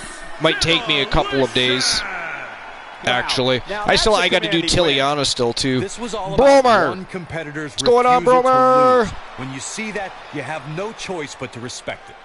Well, for everybody's I always sake, forget, let's you hope guys, that's you the can last use one of the these matches exclamation we've seen point in a long yo time. to announce yourself when you come into the shows now. It's like, especially if you're a streamer, and especially if I don't have any mods at the time, and I'm, you know me, I get lost in the shows. It's what I do. But you guys can give yourselves basically a self shout-out. It's the thing to do. All right, so Demolition picking up a big win. I guess if you can call that a big win. It was a 2-on-1 handicap matchup, but they still won over Elija Archer. Demolition now with huge bragging rights over the Coalition, because not only did Demolition have a clean sweep victory over the Coalition just a little over a week ago, tonight Demolition beats Elija Archer to add to the insult of the injury. So I guess in a way, it is actually a big win for Demolition. Bromer just woke up. Well, Bromer, you're in luck because we just barely finished the first match of the night.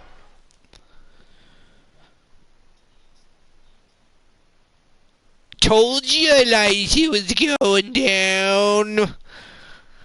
Rude. Bromer, Carlini has been betting against Archer. Betting against Archer. All right, Team Spice FE up next. Their boy, the showstopper, Gabriel Michaels, former World Heavyweight Champion. He's been a former two-time WWE Pure Wrestling Champion, and he is on the hunt for gold. And boy, is he on a tear. I don't think I have to tell you his accomplishments in the past week or so, but it has been absolutely phenomenal. Apparently he has something to say, so without further ado, let's give him the spotlight, shall we? Team Spice FE and the showstopper Gabriel Michaels coming out to spit on the microphone. Let's go. Let's go!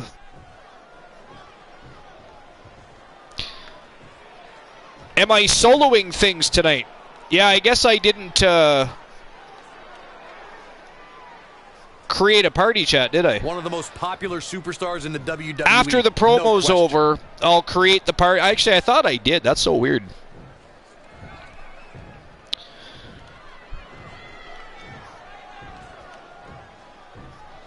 But I mean, if you're good staying in the chat, then I won't even bother. I'll just continue on with the show. I don't always need a co-host. And I mean, honestly, in the beginning of the show, if you go back and watch the beginning of the VOD, and if you read the message that I put in No Holds Barred on Discord, having a co-host for about the first hour of this show, I might stand to be corrected. Somebody might correct me on that, but I think at least a good solid hour of this show would have been useless to have a co-host tonight. It would have been useless to have a guest host, even though I love having my co-host and my guest host tonight. There's a superstar who doesn't Tonight like there was comments. business to tend to. Okay. There was a message to deliver to both reassuring the army of the Archerverse and anybody that's coming in as new members of the Archerverse, to make sure you guys know you guys are valued, appreciated, and that you know that I will always double my efforts to make sure that this show is, in fact, the very best in fantasy wrestling excellence, continues to be the late night place to be, whether it's your last stop before bed, whether you're waking up over in Denmark, Germany, or any other place. He really loves that mic. With him, we are here to put a smile on people's faces, to deliver entertainment. It is what we do, it is what we are good at, and is what we will continue to do. And the other message was for piece of shit scumbag. And we're not going to go on to a rant about what that's about. Again, if you want to know who piece of shit scumbag is and what piece of shit scumbag had to say, watch the beginning of the VOD. Because it is party time now, and pieces of shit scumbags do not belong at parties. They have been pirouetted out the door. That's the kind of stuff that will drive a superstar a little crazy. The belief is strong. Hey, wait a minute here. He called out Cody Rhodes? Cody Rhodes just called out Kyle Brewer. Cody Rhodes has a match with Kyle Brewer later.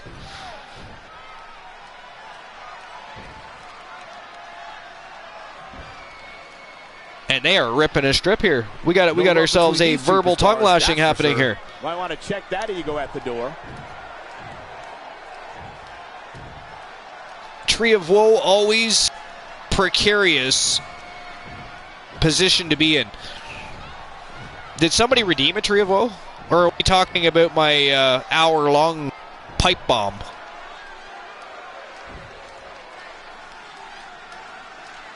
Seems to be a lot of anger behind those words. Very well put. Tiliana redeemed it. You redeemed a Tree of Woe on Carliti? How dare you? You know what? You know what, though? I am Tree of Woed and pipe bombed out. So how about this, Tiliana? Seeing how you redeemed the Tree of Woe and you want to do it on poor little Carliti. Gotta like that attitude. I mean, what did Carliti do to you? Well, shame on you. However, the vibe of the villainy is nice. There's that. I like it. But Bromer, do you wanna do a Tree of Woe on Carliti for Tiliana? I am Tree of Woed out. I am also pipe bombed out. I couldn't. The belief is strong. Well, I probably could.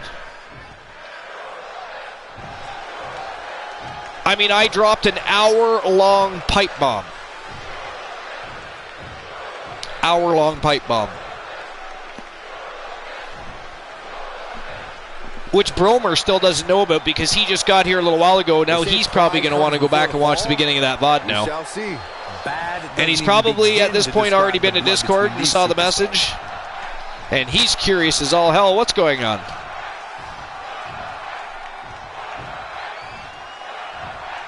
I guess she sided with Amazon in my kayfabe beef. An angry reaction from an angry superstar. Brewer says, I'll go back and watch it. Oh, clothesline takes Gabriel Michaels right off his feet. Here we go. I knew this was going to happen. Beautiful side rush. I knew this was going to happen. You ain't calling out Gabriel Michaels and getting away with just a verbal conversation. Gabriel Michaels likes to do a little physical communicating, if you know what I mean. What a damaging blow.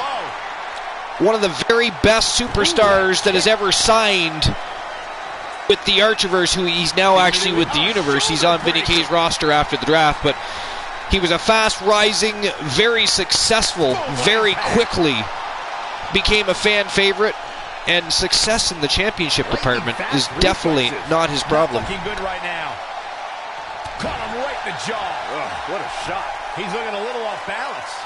Has anyone ever stepped on glass? Yes, I have. That did not feel good. What the fuck did I do now? Wait, what? I gotta go back and look at shit. I'm gonna end up banning people tonight. You're making me go back and read shit. Oh, come on. That's Soul Embers for what? Wait. Okay, wait. I'll go back and watch it. What did Soul Ember say? Thanks, Brewer. For what? What the fuck? Oh, okay. He's not talking to me. He's not talking to me. All right, so now what's going to go down with this situation? Because like I said, Cody Rhodes called out Kyle Brewer earlier tonight, the Wanderer, and Cody Rhodes already have a date. What the hell is going on with Gabriel Michaels? What is going on with Gabriel Michaels? Some sort of challenge was accepted there on behalf of Cody Rhodes, but that's not my question. What's going on here? He already has a date with Destiny.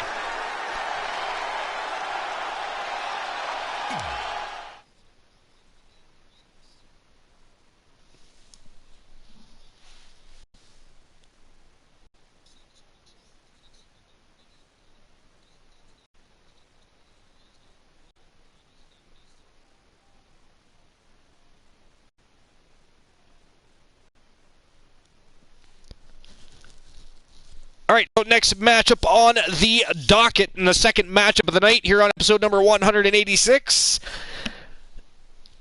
She is from SEW and DPW, and she is also the reigning, defending, and new WCW Cruiserweight Champion after defeating Victoria Valiant. And here we go. Tonight she takes on the former WWE Women's World Champion, Perfect 10 Karen Rhodes, that is looking to pick up a victory over the newcomer Jenny Black in hopes of scoring a championship matchup down the line. Let me tell you, what we've already seen of Jenny Black, that is not going to be an easy thing to do. I mean, we saw what she did to Victoria Valiant. Victoria Valiant is a superb women's wrestler and was a great champion until she got into the ring with Jenny Black. Karen Rhodes thinks she can derail the quickly succeeding and quickly rising Jenny Black. I don't know about that. We are going to find out, though, because they are ready to hit the squared circle. Let's get it on. Let's get it on. How does Army General Raid work? Okay, well, that's simple. Mysterious Goat. At the end of the night, we always raid somebody. So if you want to guide the raid and you have somebody you want us to raid, somebody that is streaming, favorite streamer, close personal friend streaming, you're going to be streaming, you simply guide the raid.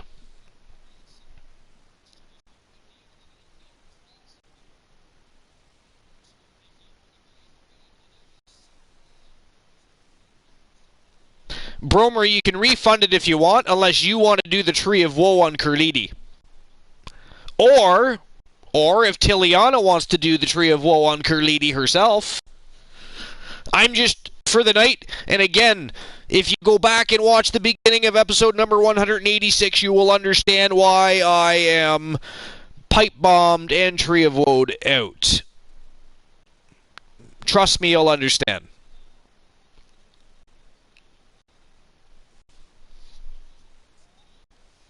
Besides, there's a show to get on the go. It is one hell of a show so far, and right now we got two crazy vixens ready to hit the squared circle and claw one each other's eyes out. And I, for one, am totally okay and down with that. I support that. So let's go. It is go time for Jenny Black, the WCW Cruiserweight Champion of the world, and Perfect 10 Karen Rhodes, the former Women's World Champion. It is time for them to get it on. Let's go.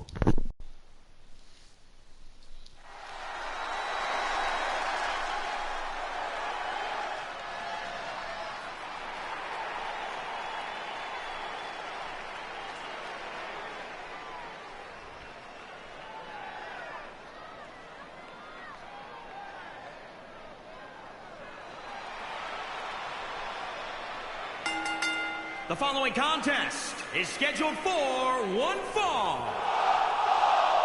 Making her way to the ring from the other side of darkness, one half of the Asian Nightmare, Jennifer Black. Here we go, and it sounds to me like the crowd is more than ready for this one. So am I, Michael. I've been looking forward to this match for a long, long time.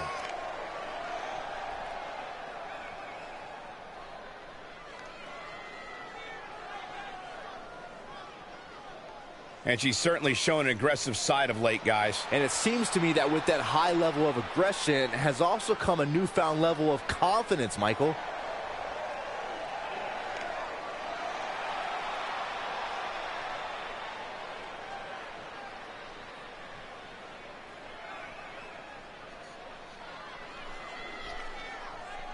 Jenny Black in the house. And her opponent from Team Lady Varus. She is Perfect 10 Karen Rhodes, the former WWE Women's World Florida, Champion. Karen Perfect 10 Rhodes. We have one-on-one action on the way, and this one should be nothing short of amazing. I don't doubt that for a moment, Michael. You need Cone here so you can tell a joke about the Danish. Jenny Black is a double champion. Yes, she is, Soul Embers, because she's also a Twitch champion. You are correct. Yep. She is a double champ. I mean, since Jenny Black and Jack Stone signed with the Archerverse, they've been on absolute tears. Jack Stone has no championship yet, but he's 2-0. Okay, so he lost against Elijah Archer, but that was a dark match. That has absolutely nothing to do with the regular season. It doesn't even affect his wins, loss, nothing. No one cares that he lost in a dark match. So Jack Stone and Jenny Black both fast rising. Ladies and gentlemen, we're ready to get this match started. Turning heads in the locker room and really causing some groans because there are two very dominant superstars that have just walked in to the, actually not even to the Archerverse is actually going to sit back and watch as this train wreck goes down, because it is Vinny K's roster that Jack Stone and Jenny Black are going to be running through. We are very okay with that. And as a matter of fact, you know, they may not be on the Archerverse roster, but we do like to support even the superstars, or at the end of the day, employees of the greater brand, the big umbrella that is the WWE Universe and the Archerverse. Working for control. Right? That's what Vinny K wanted. That's why we had to start having a closer branding. We had to do more co-branding between WWE Universe and the Archerverse. You know, Vince wants to have his name on the sheet of paper too, you know. You had to have that. That is a great reversal. We did not mind purchasing extra shares of the company did not hurt our feelings one bit. But I mean, at the end of the day, punishing the opponent. We are going to be looking to give Vinny K a bit of a dirt nap as far as ratings go. So we will support our employees and their endeavors. That's how you wear down your opponent. Also, it's not our fault that Jenny Black and Jack Stone want to lay waste to Vinny K's roster. I mean, we had no part of that. We had no part of that. I mean, were we involved in their contract negotiations? Yes. Okay, so there's that. Did we tell Jenny Black and Jack Stone, hey man, you guys should join Vinny K's team? You ought to join Vinny K's team, and while you're there, just beat the shit out of everybody. I mean, first of all, I didn't choose that. The draft chose that. The draft laid out rosters. Certain rosters needed to increase their roster size in comparison to others. So when Jenny Black and Jack Stone came along, they knew exactly where they had to go. They found a home. They are excelling at that home. As a matter of fact, Jenny Black already a double champion in Twitch Evolution, and she is the WCW Women's World Cruiserweight Champion. Defeated Victoria Valiant in a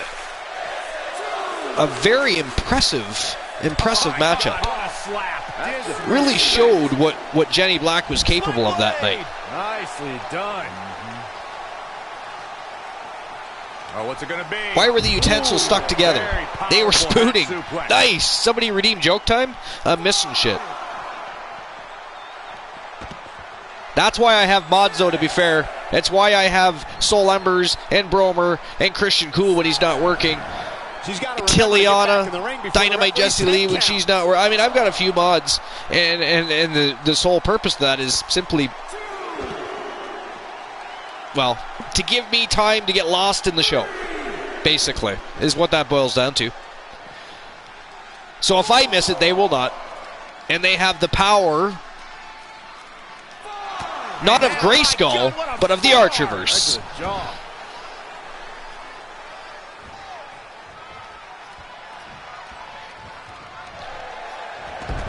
Nice armbar takedown. Jenny Black has been really taking it to Karen Rhodes here. She's able to break out of it. The lesson to learn here, Cole, is that you can never count So her far, out. Karen Rhodes has had the upper hand on a couple of occasions, but she has been unable to maintain the pressure and keep the momentum shifting in her way. Jenny Black just very, very impressive when it comes to her technical display in the ring, and she's very powerful. She's very powerful. Nice reversal by Rhodes. Nice leg sweep, taking the wheels out from underneath Jenny Black. Oh, big right hand. That's how you stop your opponent. She got the shoulder up in time. She got the shoulder up. That's all that counts. Wow, Rhodes actually got a 2 count out of that. 2 count. Oh, target acquired and destroyed. And just like that, it's all over. X marks the spot on that one. Oh, thank goodness. Turn the lights. And she escapes the submission. Not a lot of people can break out of that one, Michael.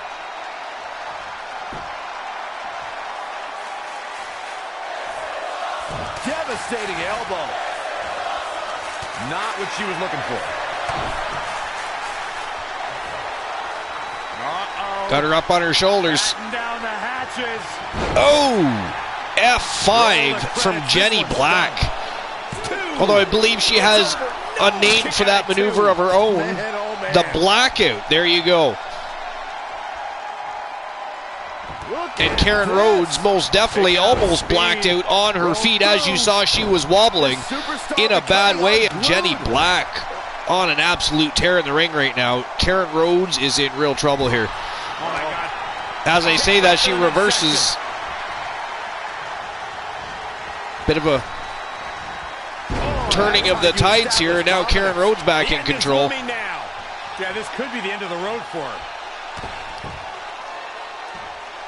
Driving that knee right into the throat area.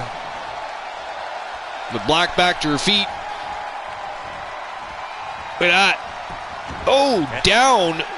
Had a crossface on there. She had a crossface chicken wing and then took Jenny Black to the mat and had a crossface locked in, but a rope break saved that. And that's called Morning Dove. Nice. The Blackout and Morning Dove. Oh! That almost looked like a Samoan spike right there. This singles match has come to an end. And Karen Rhodes with a comeback. And I don't know what that was. I'd like to see the replay of that, but that almost looked like some sort of Samoan spike-style maneuver. Nailed Jenny Black right in the side of the neck. And that's all she wrote. She was able to get the 1, 2, 3.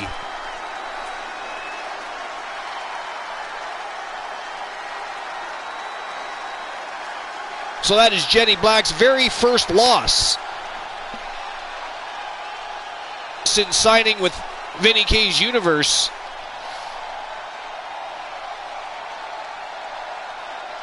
But I mean, losing to Perfect 10 Karen Rhodes isn't exactly going to harm your career very much. She's one of the very best. And at the end of the day, Jenny Black still a double champion, and she's also been doing a lot of wrestling lately. She could be fatigued. Maybe she needs a bit of a break. Maybe tonight was a sign of that. But she is a double champion. She's a champion in the Twitch Evolution, and she is the WCW Women's World Cruiserweight Champion.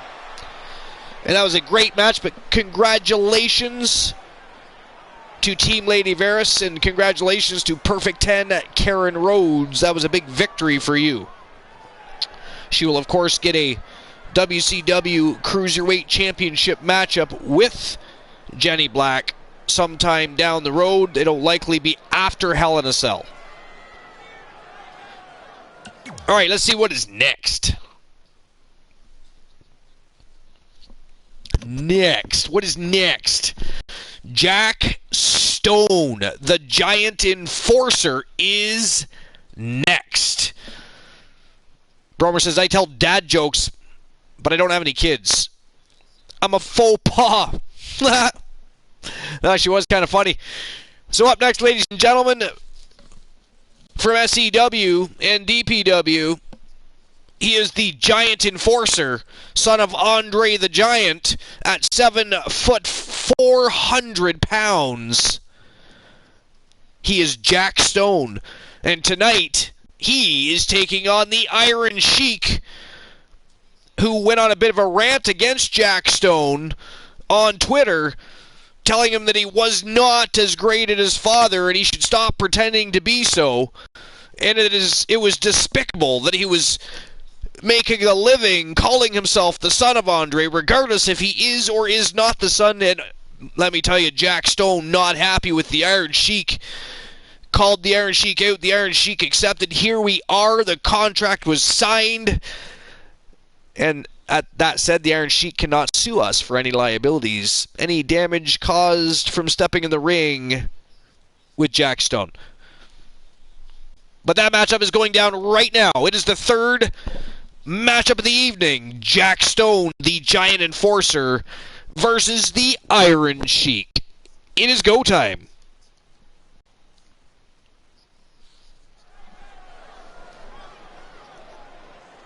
Go time.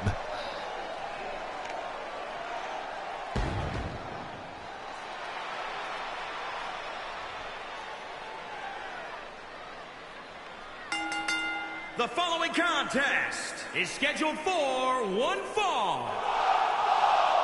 Making his way to the ring from Mount Olympus, weighing in at 400 pounds, Jack the Enforcer Stone. One-on-one action coming up here, guys, and I'm willing to bet this will be one we won't soon forget. Totally agree, Michael. When you have two superstars he is one as hungry as these large two behemoth of a man. Ring, you can bet it'll be memorable.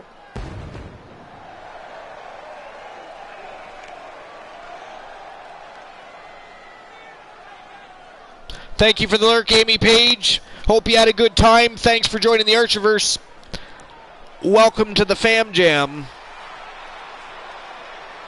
We appreciate you. And his opponent from Iran, weighing in at 251 pounds, Iron Sheik. Just the same, Given the participants, this aside match from might very well from lurking, steal you the can show, also guys. Yeah, and I think you could go so far as to type say in it has the exclamation makings of point a by, match of the year candidate. and as you're exiting, well, somebody banned that motherfucker right there. Somebody banned that motherfucker.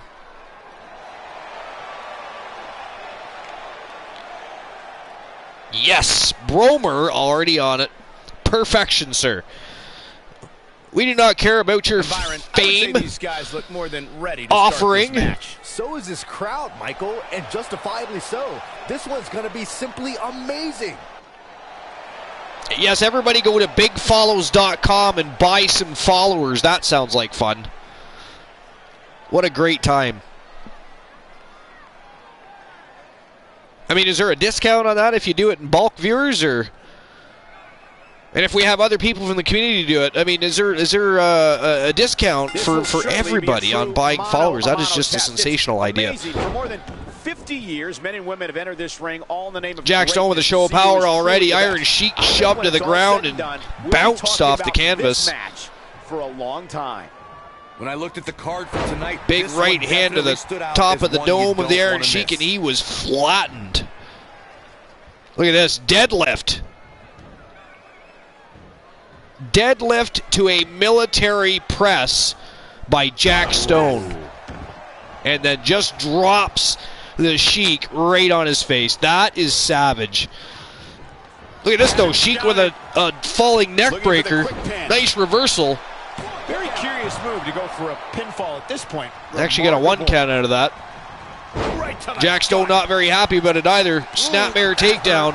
Sharp one right to the Big cheekbone. shot to the side of the neck. Being the aggressor here. Sheik His definitely offense seeing is stars second right to about now. none at times like this.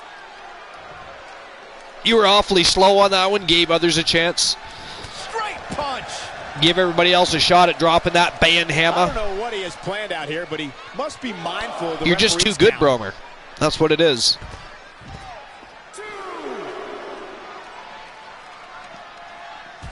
Good Lord. Iron Sheik slamming the skull of Jack Stone off the ring post.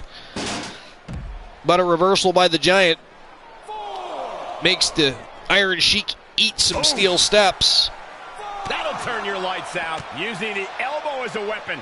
He is just reeling from that offense. And a big clothesline powers the Sheik down spine first on that unforgiving floor. But look at this.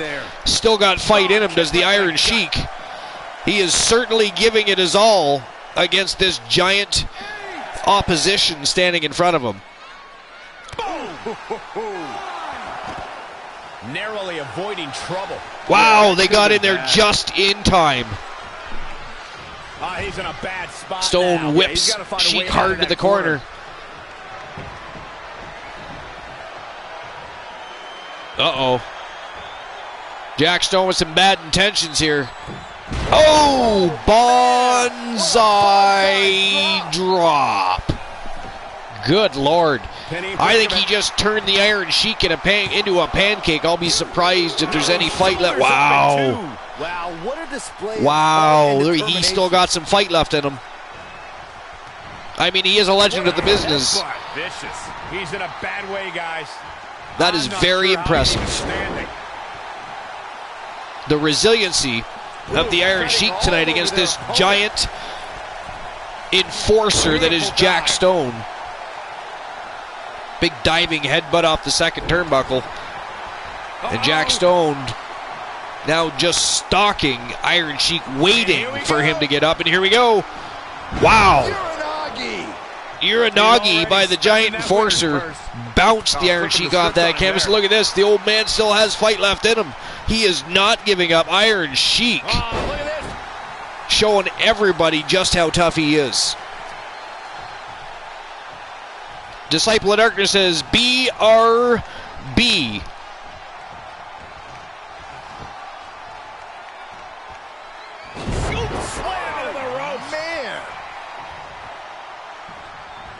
I mean, that could be a lot of things. That could be right back. I mean, If we got creative, we could think of other things that BRB means. Matter of fact, everybody in the chat, think of other things you could say that, instead of saying be right back, what else could BRB mean? Come up with some creative ideas here and throw them at Disciple of Darkness. Fling them. Here he goes for the win. What is keeping this competitor Iron going? Sheik kicks out again at 2. Bring right beer. There's 1. Come on, get in on the game. You know you want to. What a counter. Bromer beat you to it. Oh, STO. Is on display. Amy Page is back. Big Rats break. There we go. There's another one.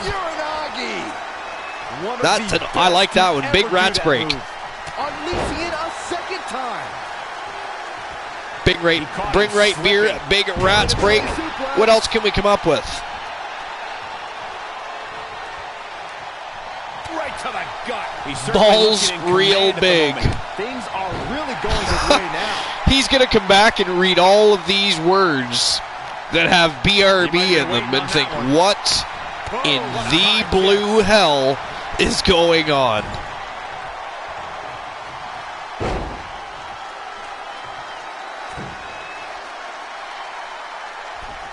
Oh, big fist drop off the second turnbuckle. Iron Sheik busted open.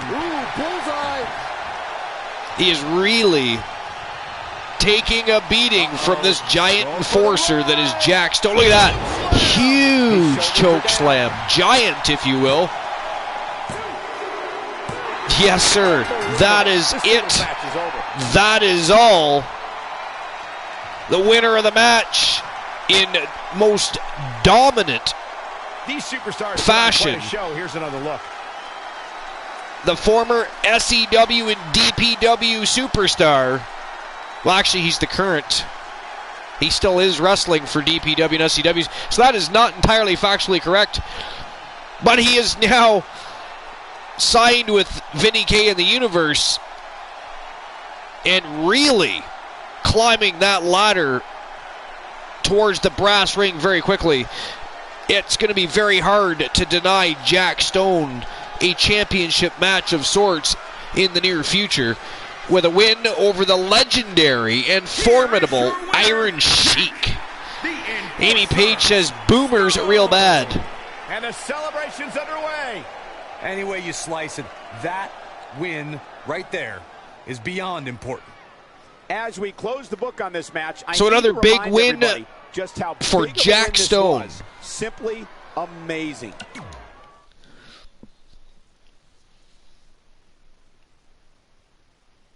Buy real beef. Here we go. Fourth matchup of the evening. It's going to be Team Billy Sticks and Jake Tyler taking on Jon Moxley. The immortal Hollywood Hulk Hogan and King David Devious from the Coalition. The winner of this matchup will receive a WCW United States Heavyweight Championship matchup sometime following Hell in a Cell, whomever the champion still is at that point. I mean, that championship is on the line tonight. It will most definitely be on the line at Hell in a Cell. Kyle Brewer, one of the most formidable champions on the roster, but will he still be champion? I don't know. We don't know the answer to that. So whomever is champion following Hell in a Cell will be facing one of these four fine gentlemen in the squared circle for the belt. Who's it going to be, though? David Devious? Jake Tyler, perhaps? How about Jon Moxley?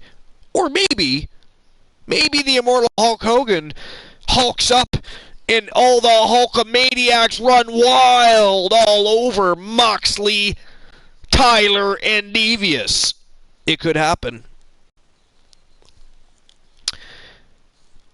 I'm here, but just lurking. I'm super working. He's twerking. I love it. The vibes. Just think of it. The French Paradox. Wearing just a G-string. He's got his hair all slicked back. He just got out of the shower, you see. His nipples are still hard. He's even got a little bit of soap suds on him. He sets up a pole and he starts dancing for the army and entertaining the fans.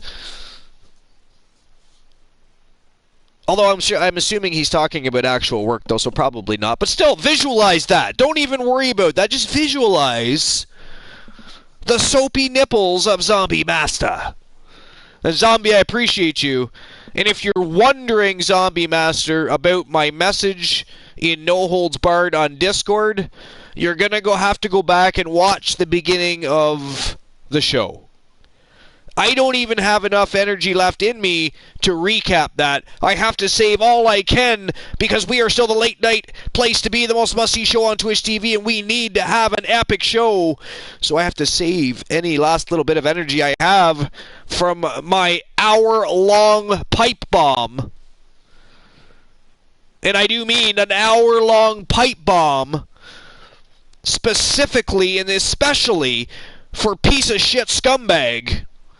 And good God, I hope you created another account, snuck in, and heard every last fucking word, you piece of shit. Scumbag.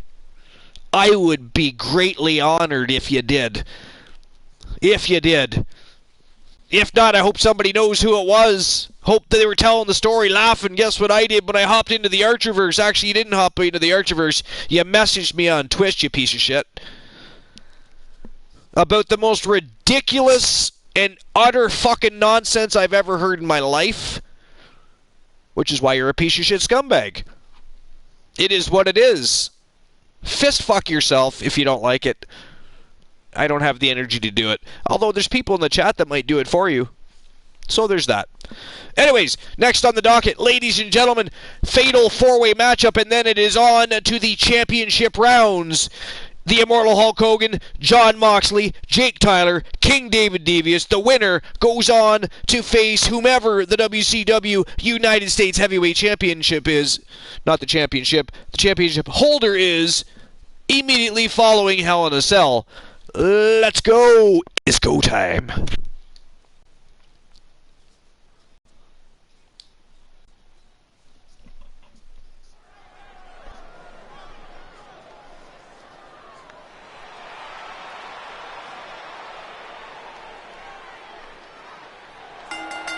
The following contest is a fatal four-way match. Making his way to the ring from Cincinnati, Ohio. From Cincinnati, Ohio. Pounds, John Morris. Former member of the Shield. As a matter of fact, he left the WWE Universe and took off to AEW for a few years. His contract expired. He just about re-signed with Tony Khan's promotion, but then that little birdie got into his ear about the Archerverse. Of course, now he's on Vinny K's roster. He's running with the Universe after the draft, but he was initially signed to the Archerverse. Either way, fantastic acquisition and a tremendous addition to the roster. Soul Embers with a lurk. He just wanted the attention, that's why he's lurking. But honestly, Soul Embers, if you want attention, you got to drop exclamation point bye. Lurking just says goodbye. Exclamation point bye is a cross between a self-promotion and a goodbye. It's almost better, but have it the way you will. Either or is good for me. I don't think anybody really cares. First, from Tampa, Florida, weighing in at 200. This gentleman is from Team Billy Sticks.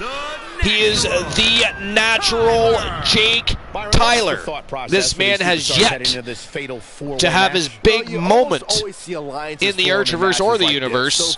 He's had quite a few big matches. He hasn't lost a whole lot of matches, but he's been in situations, multi-man matchups, where he wasn't victorious.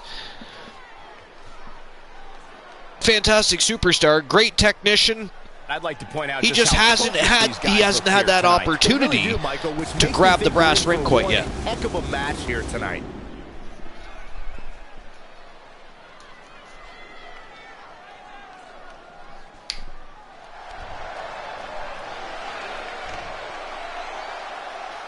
And here comes the immortal Hollywood Hulk Hogan. What else is there to say about Hulk Hogan? The man that the foundation was rested upon. The company was built upon. Arguably for some, but without Hulkamania, the WWF never would have became as huge as quickly, especially on a global market as it did. We would not have the machine that we do today. Whether we agree with some of their bookings, that doesn't matter. What you're allowing yourself to become blinded to while you're talking about the lack of good direction and storyline is the fact that almost every promotion out there right now has a lack of good storyline and promotion. They're over gimmicky. They're trying to overexpose themselves. They're in certain situations, they're hiring way too many people and starting to put down others that were rising with that company just so they can accommodate WWE superstars. We won't mention any names, but we've seen it all before. They are not reinventing the wheel.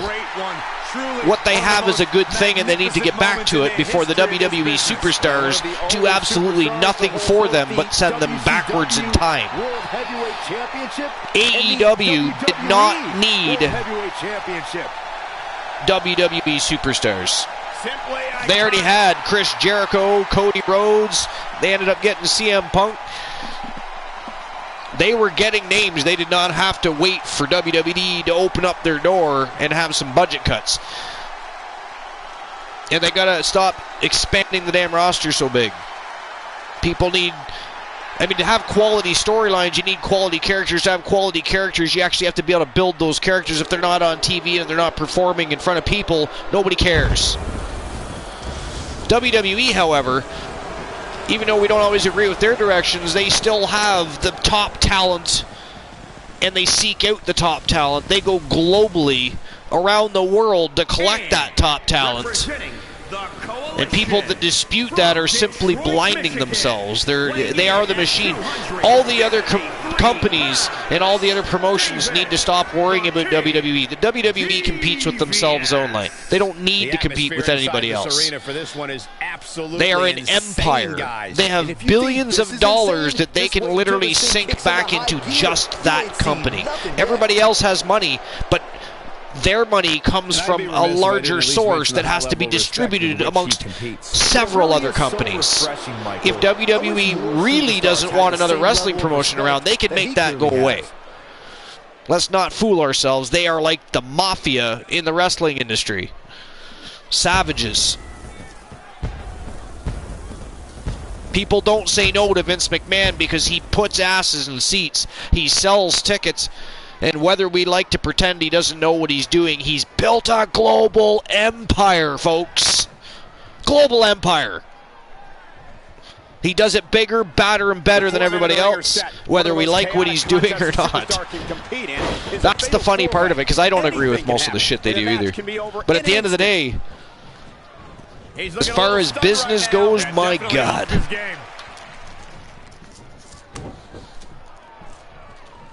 Russian leg sweep. Disciple of Darkness is back. Did you bring right beer? Disciple of Darkness. Bromer wants to know. Nice pendulum backbreaker. Stomping. Ouch. Gets out of there in a hurry. Ooh, big atomic drop by Hollywood Hulk Hogan. David Devious having a rough go here, getting beat down by Tyler and Hogan, and Moxley from behind takes Tyler out. Hogan going to work on David Devious outside the ring. Great agility there. But Devious reverses, and a big clothesline takes Hogan right off his feet and down to the floor. Moxley continue working on Jake Tyler inside the ring.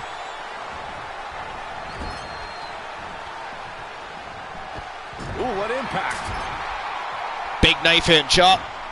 Oh, look at this. Up and over. Big back body drop, but John Moxley hangs onto that top rope and gets right back into the ring, and a brutal stomping. A mud hole Just carrying the in the chest of Jake Tyler. Ooh, right in the face. He's got him covered. Plenty of fight left.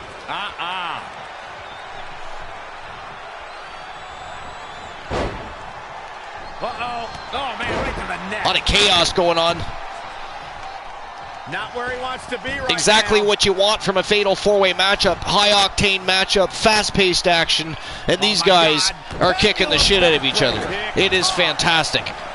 This is the final matchup before the championship rounds, and they are really getting people ramped up, revved up, and ready to rock in to the championship rounds. What a punch. They are on their feet. They are cheering. It has been a great matchup. It's been a great night. Got the crossface applied, fighting for survival. And the ropes save him there. And remember, these are the final 4 shows To make your way to the ropes while being in a hold before Hell in a Cell this Sunday night. There he goes, crashing to the floor. The culmination of weeks of storytelling, feuding, watching rivalries rage, all coming to head in this epic clash between the Archerverse Fastlane and Super Saturday Showdown. It is a 10-match extravaganza. Championship matches all night long, bragging rights and supremacy up for grabs between Vinny K's universe and the Archerverse. Who's going to win? You want to find out? You're going to have to be there.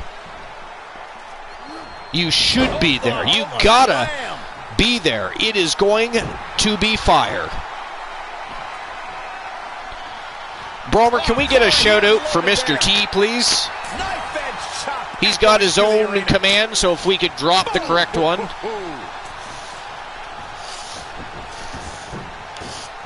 Tornado snap suplex. Amazing. There we go.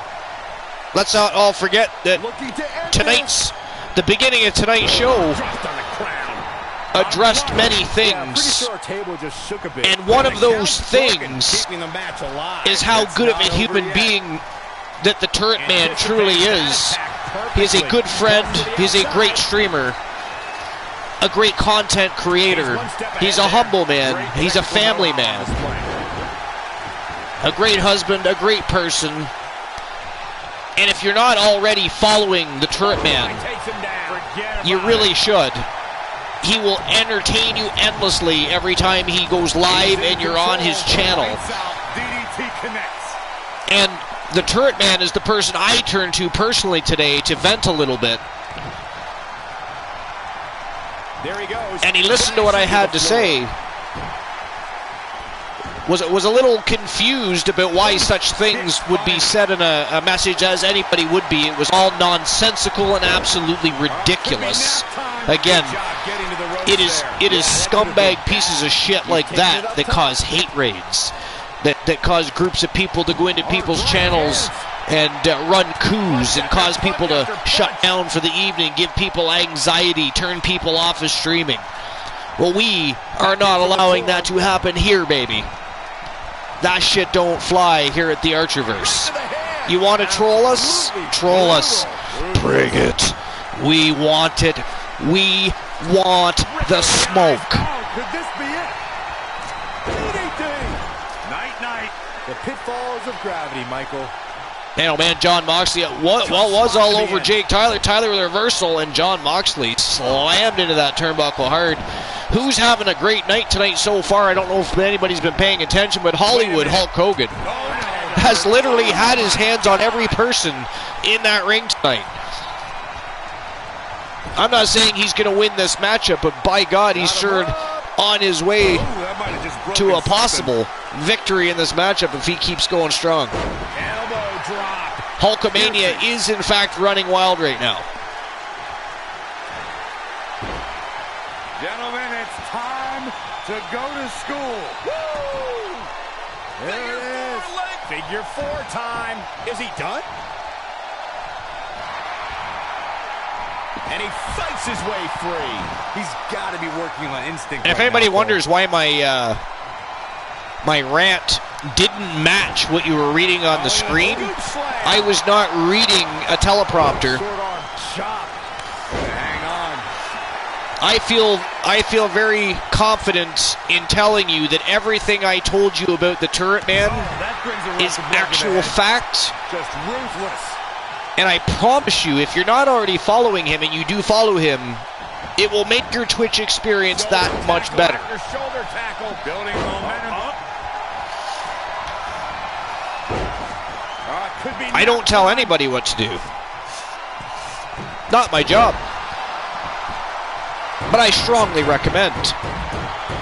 Wow, Jon Moxley takes out Hulk Hogan, the winner of the match in this fatal four-way contest. Jon Moxley, who's been on an absolute tear in the past month. I mean, he initially signed with the Archerverse, won a couple matches, lost a couple matches, got drafted, and since has been on a tear, was gone for a couple weeks. And here we are tonight, another big win in a fatal four-way contest against absolute legends. Defeats and submits Hollywood Hulk Hogan. So Jon Moxley will now face whomever the holder of the WCW United States Heavyweight Championship is following Hell in a Cell. Unfortunately, though, only one can walk away with the win. Guys, I have to say, that was an amazing match. So a big win for Jon Moxley. Shout out to Team Moxley. Let's see what is next on the docket. Bubba Ray. Bubba Ray Dudley's got something in his mind. We know that Bubba Ray Dudley's looking for some tag team gold. However, Bubba Ray is no stranger to singles competition. And outside of the Archerverse universe was, of course, successful in becoming the Impact World Heavyweight Championship, the TNA Heavyweight Championship of the world. Was one of their top champions. So he's seen success in the WWE and outside of the WWE. Also outside of the Archerverse, clearly. But you know that Bubba Ray and Devon would love to get their hands back on some Tag Team Championship gold.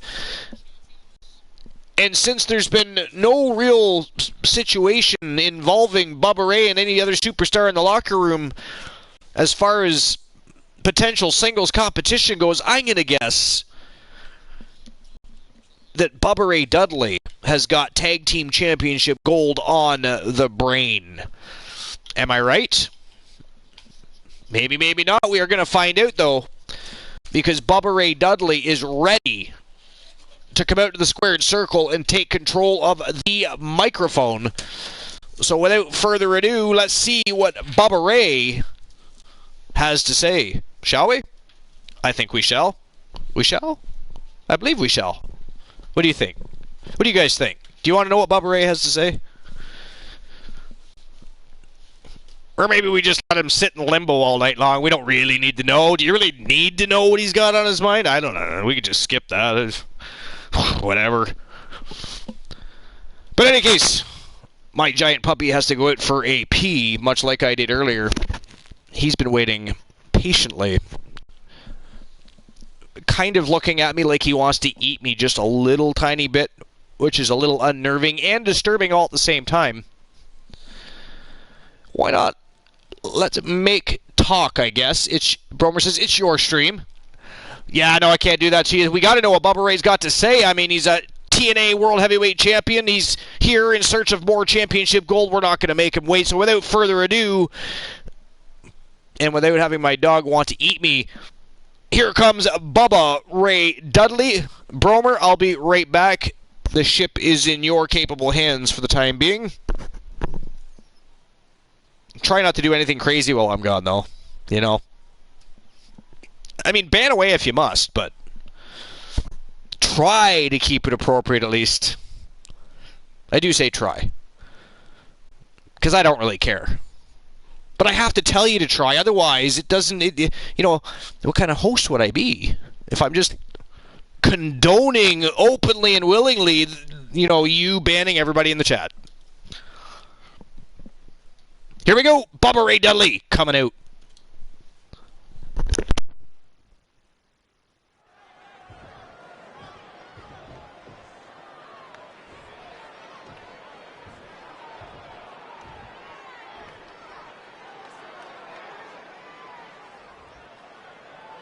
Okay.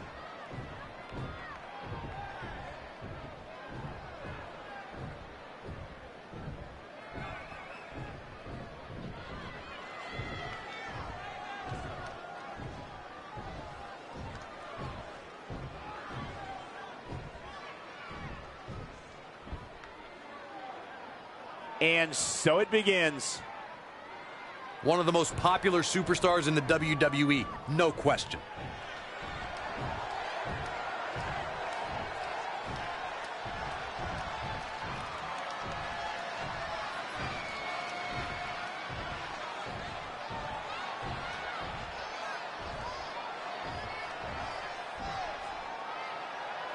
This superstar loves getting aggressive. Confidence is good. Arrogance is not. Walking a fine line there.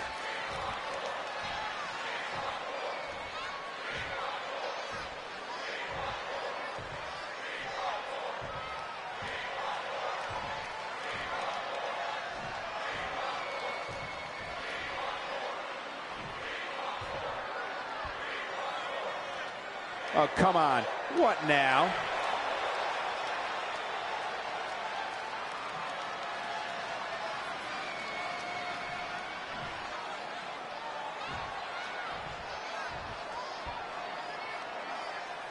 Something told me we might hear from him. By the looks of it, he is not messing around here. Let's listen in as he addresses the WWE Universe. Shh.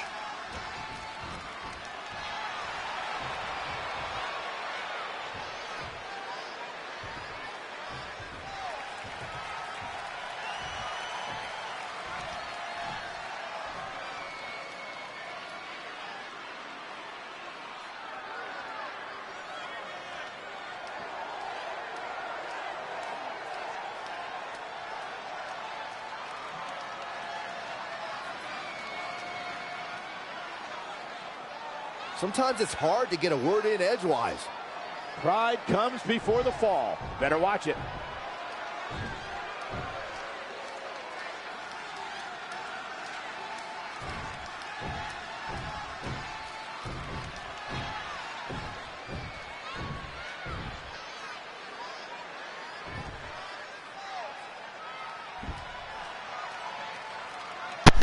I have returned. That doesn't even begin to describe the blood between these superstars. Okay. And no surprise, Bubba Ray Dudley calling out Johnny Braddock. Johnny Braddock, of course, one half of the WCW United States Tag Team Champions. Yo, Christian Cool. Gotta like that attitude. What's going on, Christian? How was your day at work? Very well put.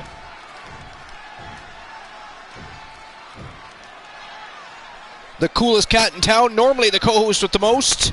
Tonight, the host of the most flying solo. Christian Cool, if you want to know why I'm flying solo, you'll have to watch the beginning of the show. It was about an hour-long pipe bomb. Always the aggressor and not afraid and to show the it, message guys. in No Holds Barred Mixing it up. on the Archiverse Discord explains just a little bit about it, but to get the entire story in its fullest, you're going to have to go back and watch the beginning of the show and see what the pipe bomb was all about. But right now, we're just about to head into the championship rounds here on episode number 186. The first of 4 of the final shows on that journey through hellfire and brimstone to this Sunday night's Hell in a Cell pay-per-view.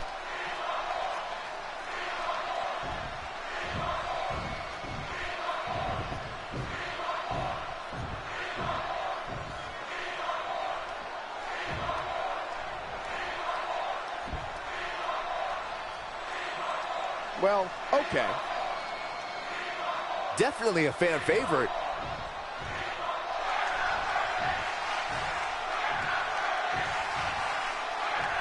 I'm wondering how long before these two drop those mics and get it on, because I don't see this making it the distance. I mean, I do love a good battle of the verbiage, don't get me wrong. Attitude. But Johnny Braddock and Bubba Ray, not the types to allow... here it goes. I told you. It's on. Johnny Braddock. scoops Bubba Ray Dudley up in a big gut buster. He's taking some good hits. No need to panic. He's still swinging. Johnny Braddock letting Bubba Ray Dudley know exactly what he thinks of being called out here tonight. That corner is the only thing keeping him upright.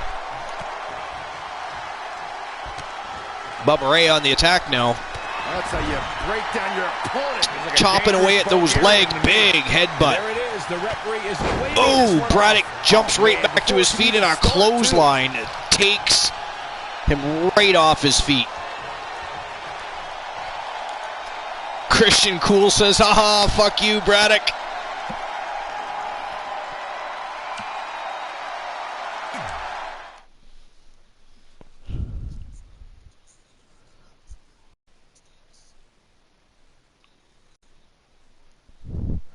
All right, so championship rounds are upon us. I'll get the betting lines open. This one we see Bianca Belair, Beth Phoenix, and from Team Fantasy Cat, the former WCW Women's Cruiserweight World Champion Victoria Valiant, and they are taking on Maryse, the reigning defending WCW Women's World Television Champion. Fatal four-way contest. So will Maryse retain her championship, yes or no? I'll open the betting lines for 2 minutes, as always.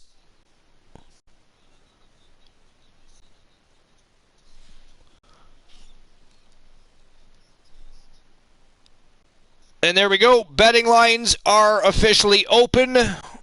If you want to place your bet, who you think's...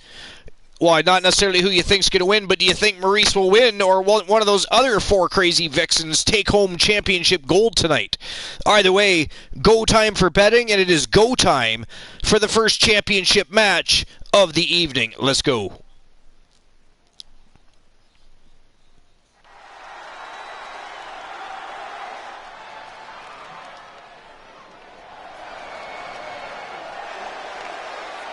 The Glamazon. Looks like Beth Phoenix making her way to the ring first. Former three-time Women's World Champion. She would most certainly love to strap gold back around her waist. Introducing the challenger from Buffalo, New York, the Glamazon, Beth Phoenix. The Glamazon Beth Phoenix. She has ever been a part of. Glamarella, the Divas of Doom, the NXT commentary table, being married to Edge. Every time she is the dominant member of the group. She's a multi-time women's champion, a Slammy winner for Best Female Competitor, and she's a Hall of Famer. She is indeed.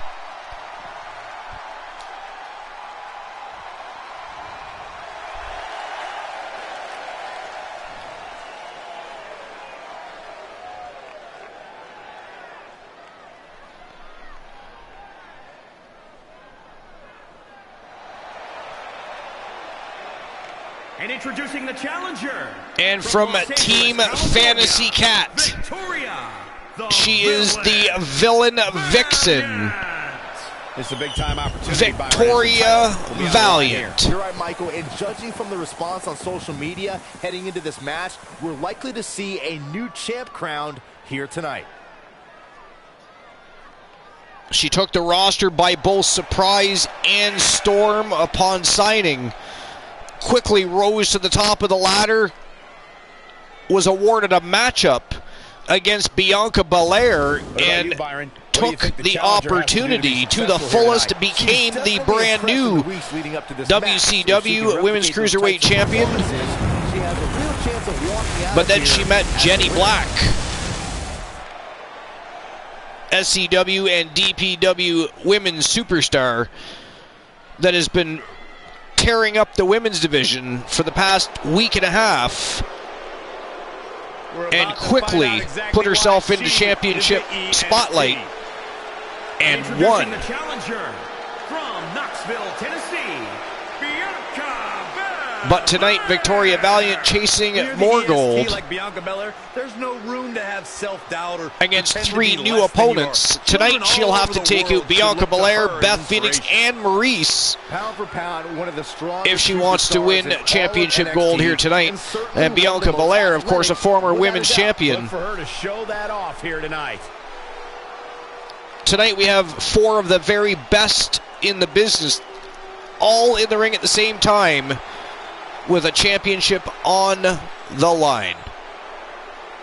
Corey, what must be going through the challenger's mind right now? Well, I hope she's not already thinking about how her side plates would look on the title. If she's already looking that far ahead, she's as good as done here tonight.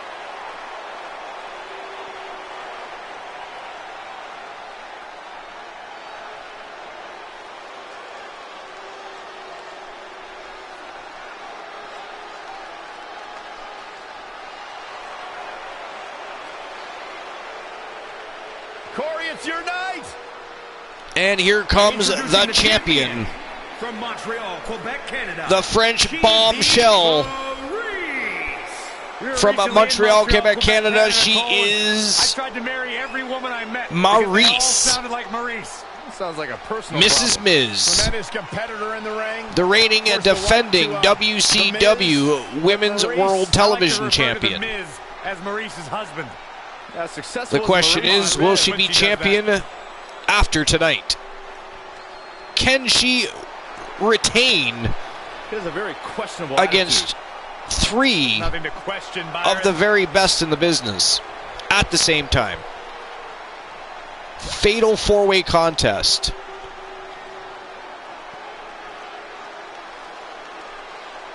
It is go One of time. these teams are going to have to work in unison from bell to bell if they want those tag team titles.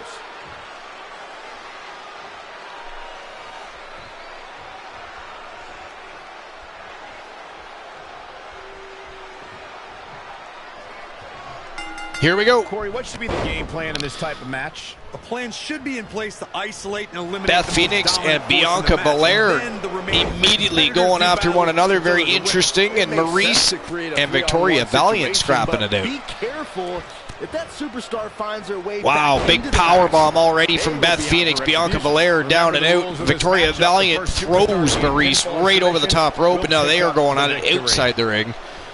I wondered how long before that happens. People have a real issue staying in the ring these days. Another glamour bomb. Bianca Belair being bounced off that canvas at will, seemingly. And no luck against Bianca Oh, big Belair drop there. kick. She gets back to her feet, and a drop kick takes Beth Phoenix out. Harsh impact. Big body splash. The champion into the cover. Nicely done. Snap suplex. So quick. Kick out by the Glamazon. Bianca Belair in full control now. She has turned the tides. And Maurice still taking it at Victoria Valiant. Victoria Valiant had turned the tides for a bit, but Maurice, the champion, back in control. Oh, Russian leg sweep right into the barricade. Savage. Absolute savagery. Trampling. Face crusher.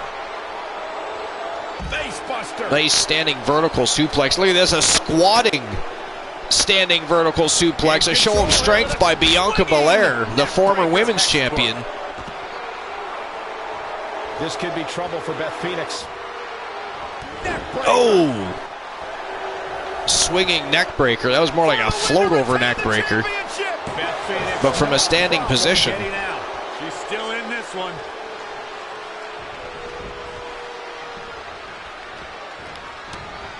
Oh, jeepers. Maurice gets slammed into by Bianca Belair via Beth Phoenix. Ooh, impressive counter. Goes back after Valiant, but Valiant reverses. Now inside the ring. Actions back in the ring. All 4 members of this match now inside the squared circle for the first time in several minutes. Big swing by Beth Phoenix. Wow. Bianca Belair was airborne. The cloverleaf's locked Victoria in. Valiant with a This could be cloverleaf it. locked in. She breaks the hold. Beth Phoenix, though, breaks up the submission. Bianca Belair outside the ring. Tried to get up, but just laid back down. I think she's a little fatigued out there after that war with Beth Phoenix. Nice armbar stretch. But here she comes. Very painful. That's how you punish Right your back opponent. after Beth Phoenix, and now Valiant going after the champion. Oh, this is Upstairs she right goes. here. She wants to fly.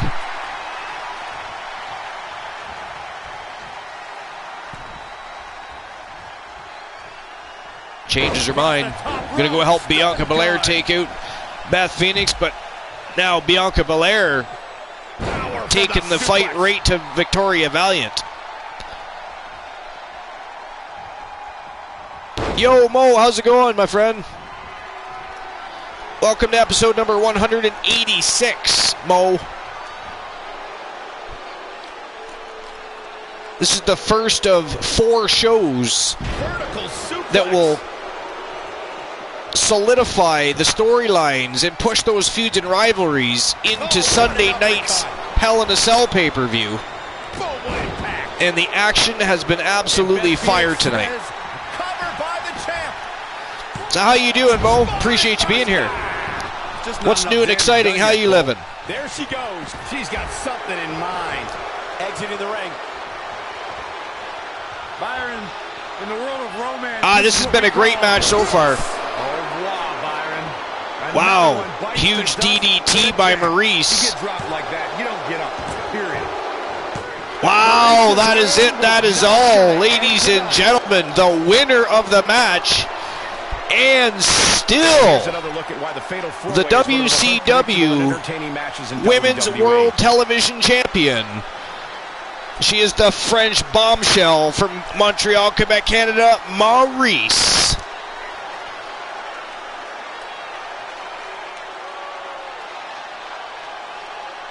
That was a crazy matchup. Beth Phoenix and Bianca Belair spent much of the matchup attacking one another. Here is your winner. But Maurice, she kept it real. She just went after anybody that was in front of her. Her only goal to defend that title, she didn't care who she pinned to do it. And as a result, she is standing on the second turnbuckle with gold above her head. Still the WCW World Television Champion.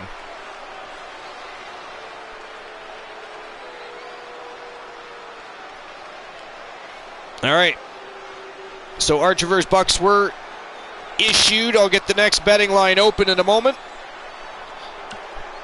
See what is next on the docket, ladies and gents.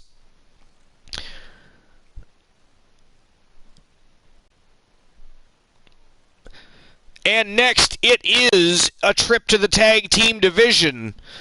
The co-main event of the evening, it is Bubba Ray and Devon, the Dudley Boys, taking on one of the most impressive tag teams on the entire planet. They are the reigning, defending WCW United States Tag Team Champions, Johnny Braddock and Adam Colossus from Team The Turret Man and Team Complete Geek TV. They are Demolition. And once I get the betting lines open here, it'll be go time for the co-main event of the evening for the WCW United States Tag Team Championships. The question is, will Demolition retain their championships?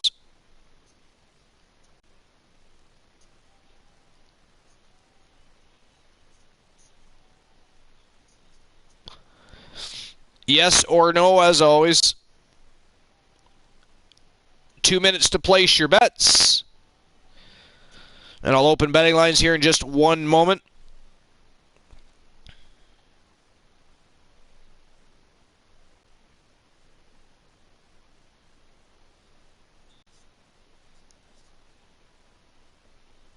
And there we go. Betting lines are open. So it is go time for bets. It is also go time for the co-main event of the evening. The Dudley Boys versus Demolition. Let's go. It is go time.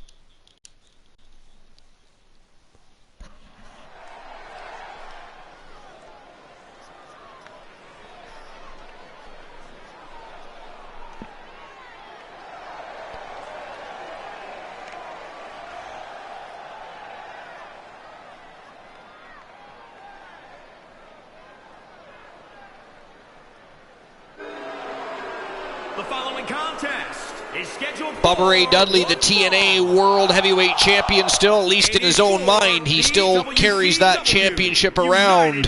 He holds it near and dear. Tonight he wants to add some gold around his waist, and Devon would like to pick some up. Can they defeat Demolition, though?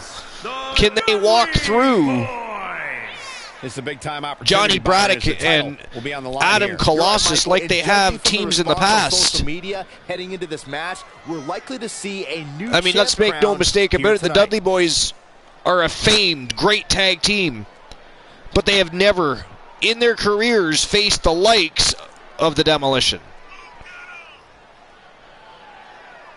In my humble opinion.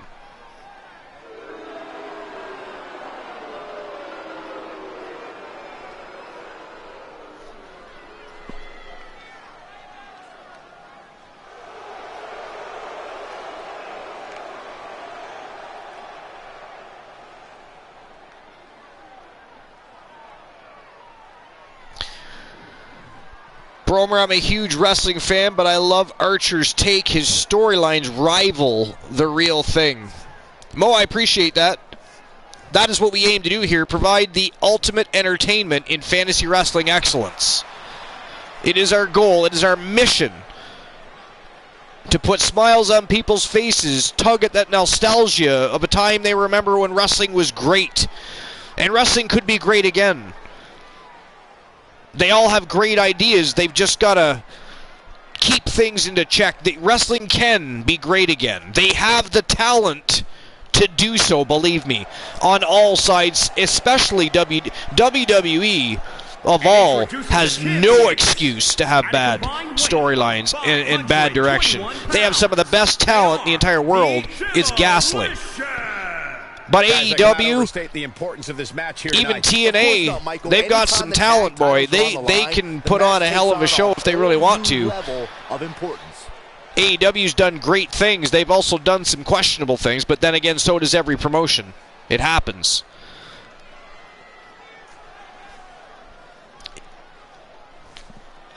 Thank you for the follow, the cool one. Appreciate you being here again. Glad you enjoy the show. Glad you want to be part of the Army. We welcome you with open arms. We appreciate you. Thank you very much. Welcome to the Fam Jam. Enjoy your time. And we are honored to have you as part of the Army, my friend. I don't know if you're just getting here, but if you are, great timing. It's the co-main event of the evening, and it is going to be a barn burner. We've got the Dudley Boys.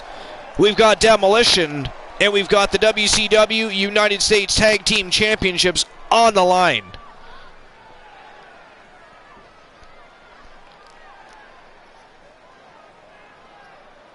On the line. I'm still here just doing the show. Are you streaming right now, Soul?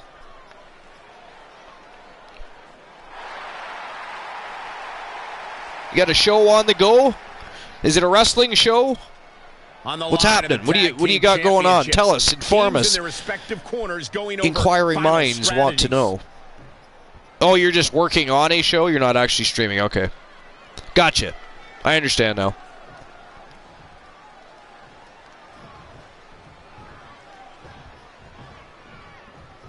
Big matchup for these tag titles underway. As a former and Michael Cole, fuck you, Christian Cool. I don't know what all you said there. I'm just about to read the whole thing, but I see what motivates him is the love of wrestling, you guys, and you added in Michael Cole there, you villainous bastard, you. Nasty impact. My good buddy Christian Cool's got jokes tonight. Oh, there goes the referee. Braddock slams Devon Dudley right through him. Great evasion. Nice reversal by Devon. I gotta say, I'm impressed. Wow, that was a long way down. Wow. Nice face buster by Devon Dudley. Tagging in Bubba Ray. Here we go. Johnny Braddock down and out. Who doesn't strive to be better than Michael Cole? If you do not strive to be better than Michael Cole, then you should sign up on Bromer's ban list. That is insanely crazy. In the face. Boom. KO punch. Exactly. Who better? Setting him up for the wow. Flatliner by Johnny Braddock, and Bubba Ray Dudley might need some facial reconstructive surgery after that one. Bubba tosses him to the ropes, but a collision, and Braddock right back in control. What a sit-out spine buster. Knife edge chop. Oh, had that well scouted. Big back elbow by Bubba. And a fall-away slam. Incredible. Bubba a little hyped up. Needs to stay on point here. Johnny Braddock getting back to his feet. He's giving Braddock an awful lot of time to recuperate here. Looking for the suplex off the top rope. Oh, jeez. Take all the wind out of you. Evading possible disaster there. Belly to belly. Somehow has to find a way to make a tag here. Christian Cool talentless and still gets paid. Cool says, I don't think anyone gets paid here. Hey, the Archerverse pays its employers and its employees. Oh, no. We don't have any employers. Don't know why I said that. We're just tossing that in for fun. The talent is paid. Their medical bills look after. In Christian Cool's case, apparently him and Christian Hart like having their bill to the strip clubs paid. I mean, I didn't even know little people had strip clubs. So that's very interesting, to say the very least. Challenger's a little worse for wear now. Christian Cool does love his little people. Lead to success in the tag team division. He's got a naked Yoda sitting at the head of his bed, as strange as that sounds. And I know what you're thinking. It's very odd, right? Naked Yoda. He's got a predilection for naked little people. And I'm not talking children here. I'm talking little people. I'm talking like Smurfs. I'm talking like gnomes and fairies. It's crazy. Great agility there.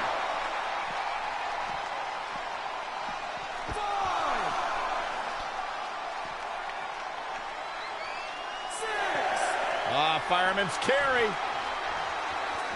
Backbreaker. Pretty sure I invented that move. Yeah, we can't wait for you to start picking up your streams again too, Christian Cool. We know you're busy though. You got to do what you got to do. What you going on a boot, Archer? Fuck you.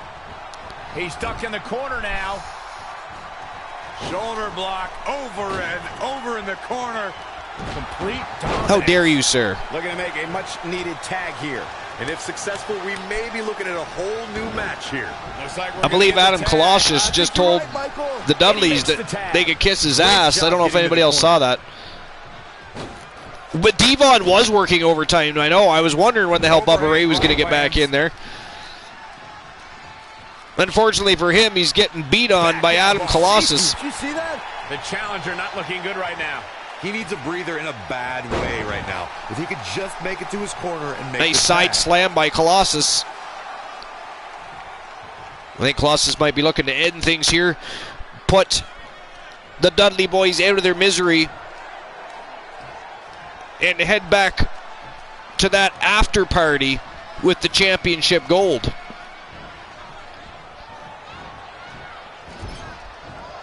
Tag made. Oh, we got some tag team action here. Look at this. Oh, big diving leg drop. Oh, read him there. That was weird. Colossus like picked up and tossed Bubba Ray to the corner as he was heading outside the ropes. Tagged in. Tags himself in. This can't bode well. Oh, cutter. Bubba Ray catches Colossus with a cutter upon entering the ring. And a 2 count. Bubba Ray got a 2 count there.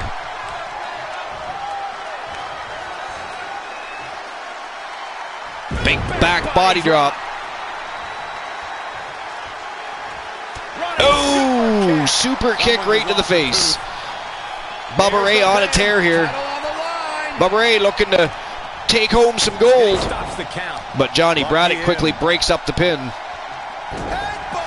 Diving headbutt right to the face. Colossus in a bad way here. He needs a tag. Johnny Braddock is rested up and ready to rock and roll. And another cutter from Bubba Ray Dudley. Colossus kicked out, but Johnny Braddock was going to break that one up anyways. Oh, here we go. Oh, atomic drop. The title might change hands. 2. I question every Johnny Braddock breaks up the pin again. To me, like he had it. Man, oh man, Bubba Ray all over Adam Colossus, who just stands up like nothing happened. And look at this, the beast takes Bubba Ray right off his feet with a huge clothesline. But Bubba Ray reverses again. But Adam Colossus says, no, and it is some tag team time. Huge big back body drop. And now it is Johnny Braddock's turn. But Bubba Ray kicks out. I thought for sure that was it.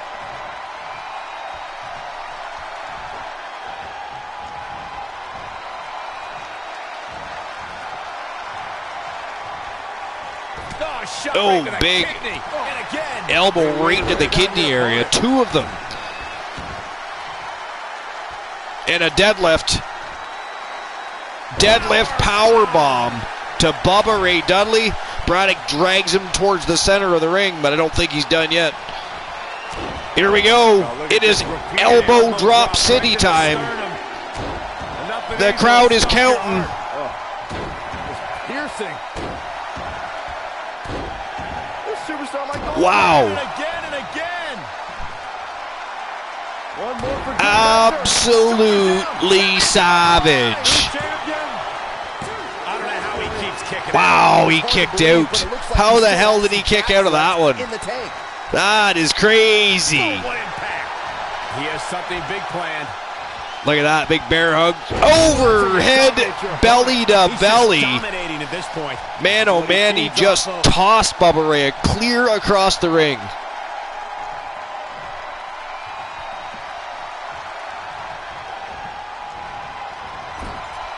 Bubba Ray, though, reverses. Johnny Braddock reverses again. Here we go, corner to corner. And in comes Adam Colossus. We got some more tag team action here. Huge leg drop, this time by Colossus off the top turnbuckle. But Bubba Ray had his day saved by Devon. Not where you want to be at this point in the match, guys. Definitely taking it to the midsection. These attacks to the core are clearly having an effect. Bubba Ray with another big reversal. Man, a little extra luster. Elevated knee to the stomach. Tags in Devon. And Colossus in trouble here. He's not moving. Ruthless striking.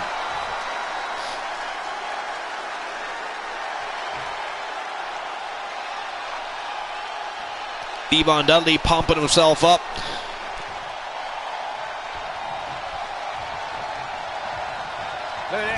Nice snap suplex by Devon. Colossus looking for a tag. Here we go. In comes Johnny Braddock. Tag is vital at this point in the match. Inching closer to his partner here. Big clothesline takes Devon off his feet. But unless you're talking about horseshoes or hand grenades, Big right hand. nothing. And now Johnny Braddock. Big sit down pile driver.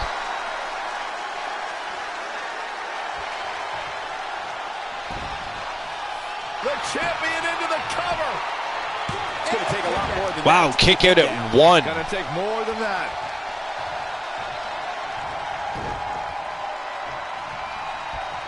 There he goes. I can't believe he only got a 1 count out of that.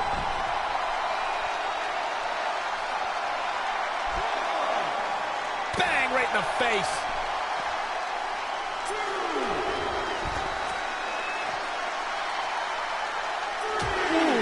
Big uppercut by Devon. Oh, big right hand return, though, by Johnny Braddock. And another one. And down to 1 knee goes Devon. Bringing it back into the ring. Bringing the action back to the ring, though. When Adam Colossus finally back to his feet. Down to the floor.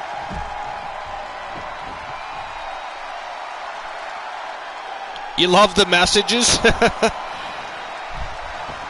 Yeah, there's all kinds of different messages, different ways to show you can become a little bit more interactive with the chat room and the channel. With the community, if you will. Big elbow across the eyeballs of Johnny Braddock. And again, Devon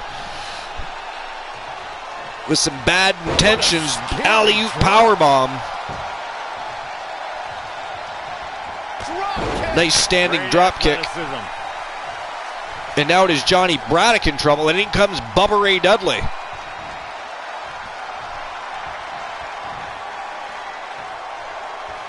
Oh, big headbutt. The champ not in a great place. Why he's still in the match at this point is beyond me. Abdominal stretch. Abdominal stretch locked in the middle of the ring, but in comes Adam Colossus and breaks up the pin. Or not the pin, the submission. The pin. It was a standing pin. Figure that one out, if you will. I blame Soul Embers for that one. Bubba Ray whips Braddock hard to the turnbuckle. In comes Devon. Some double team action here. Big back body drop. Favorite returned from earlier. Demolition did that very same thing to Bubba Ray.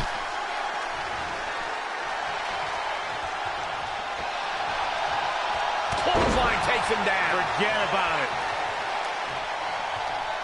I can blame you till I'm blue in the face. Excellent. Soul Embers with some broad shoulders. Look out here. Snorhawk, have a good night, my friend. Thank you for being here as always. Vicious. Appreciate you. Shoulders down. Championship on the line. Braddock with the pin. Well, that was a close call. Devon kicks out. Bubba Ray was coming in, but he stopped, and it looks like he knew Devon was going to kick out there.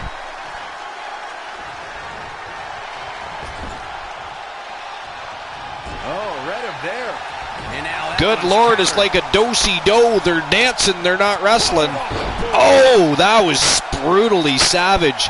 Did you see how hard he slammed Devon's head off that turnbuckle? He bounced off there like a rubber ball on concrete. Wow.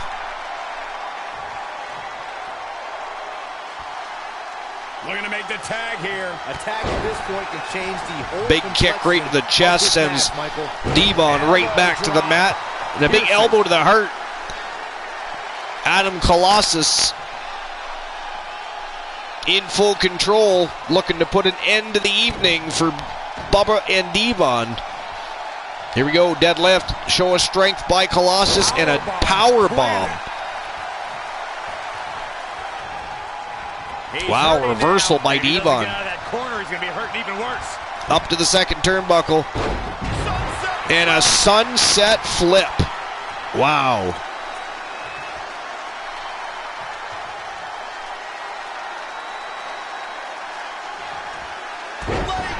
Big standing leg drop right across the chest. Adam Colossus needs to tag here. I think the crowd knows what we're about to see.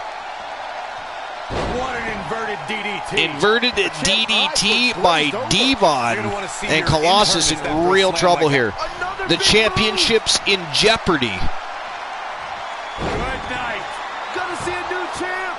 There's another inverted DDT. Colossus down and out. And he's tagging in Bubba Ray.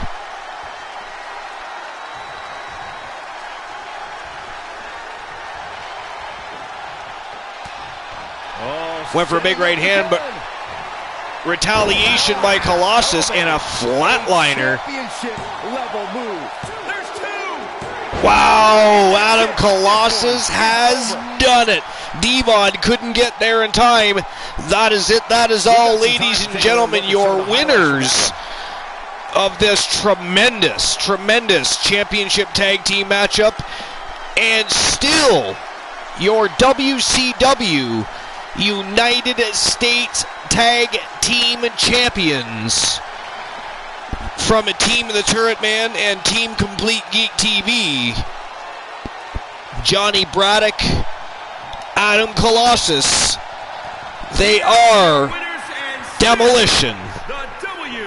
Nice teamwork by these two here tonight. After witnessing what we just saw, I think we may be seeing one of the most dominant champions in a very long time.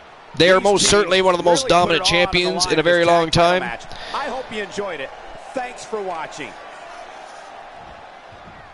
Demolition, Uptown B. Henry,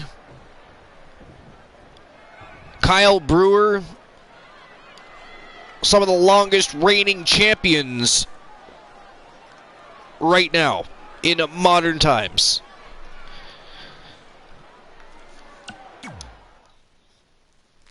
All right, next on the docket. I'll make sure everybody Archer vs. Bucks here in 1 second.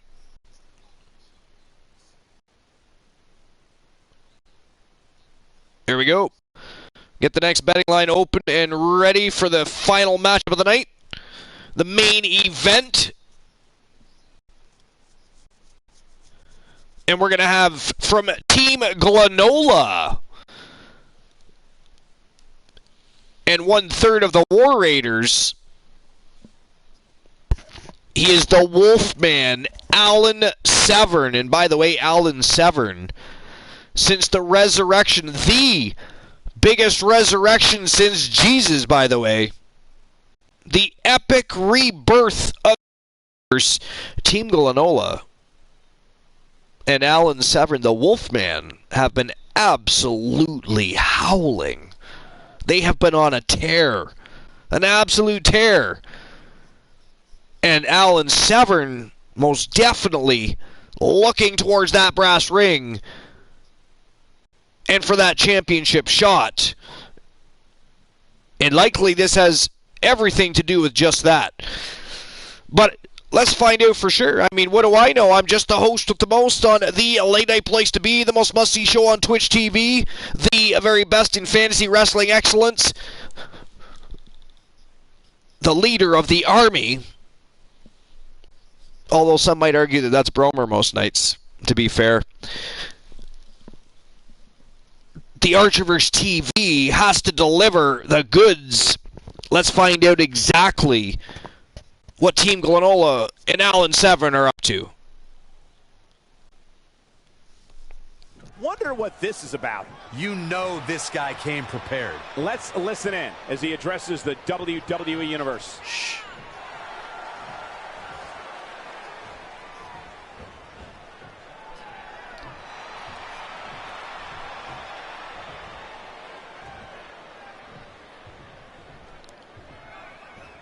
Alan Severn looking a little chipper here tonight. Something wrong with that picture, or is it just me?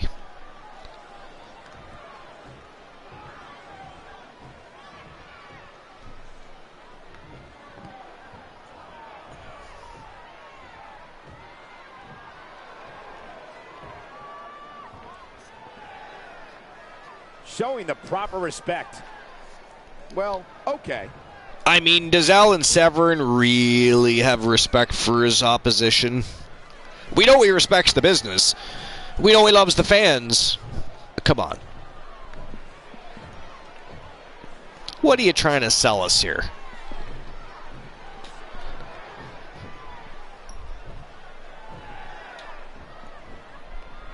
A fan favorite. I guess believing you can do something sometimes makes it so, huh?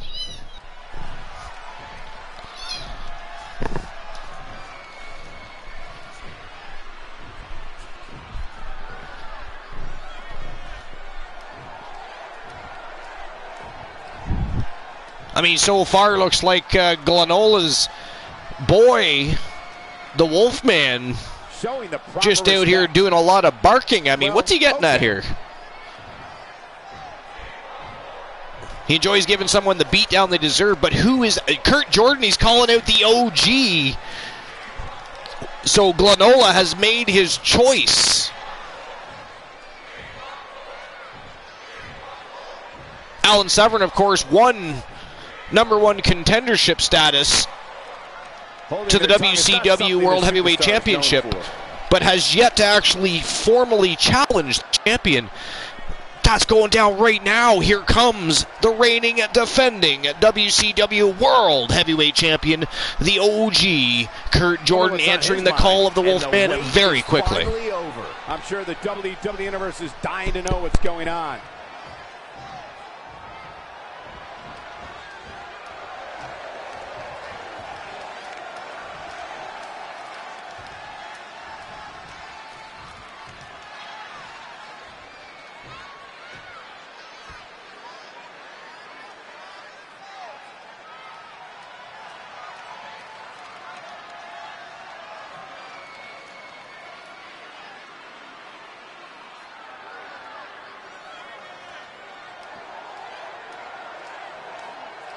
Well, the table is set.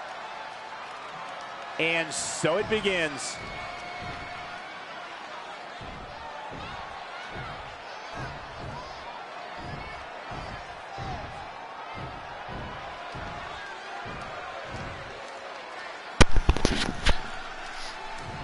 Well, at least he ended up calling somebody out. For a while there, it was looked like Alan Severn superstars, that's for sure. was just going to have a bigger bark than his bite. You know what I'm saying?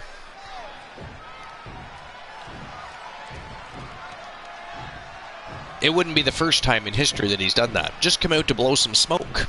Just for that extra 15 minutes of fame, if you will. Tonight with some purpose. Although, like I said, since the rebirth, since the resurrection, gotta like that attitude. Alan Severn, to be fair, has been on an absolute tear. Clearly, winning #1 contendership status just last week on WCW Monday Nitro. And here we are. Tonight, he is finally stepping up and saying something to the champ himself and laying down a challenge. Okay. Now, this challenge would be, of course, for Hell in a Cell. The OG Kurt Jordan, unless he was forced to retain and defend his championship, which he was just a little over a week ago, last Monday night. He was forced to defend his WCW World Heavyweight Championship after the show was over. But unless that were to happen again, he will not defend his title until Hell in a Cell. And it looks like his contender is stepping up to the plate. So for now, at Hell in a Cell, it'll be Team Glenola versus Team KJ2294. The WCW World Heavyweight Championship will be on the line inside Hell in a Cell. Very well put.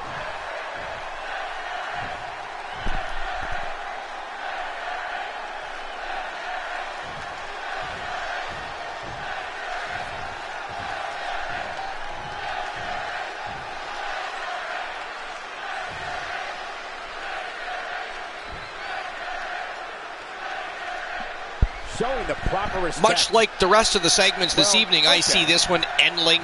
I am creating new words. I like to do that sometimes when I get bored. I just take words, slam them together, form new ones. You know, why not? I mean, people can become toasters. I can invent words. Sometimes it's hard to get a word in edgewise. Not exactly likable. The Cool Wave. Did I miss the Cool Wave? Did I talk over the Cool? Did I miss the Cool Wave? No. Oh, wait a minute. No, that's not possible. He's not on the show tonight. Bromer, fuck you. You made me think. Pretty sure I just busted a brain vessel. That's for sure. Tied up nicely.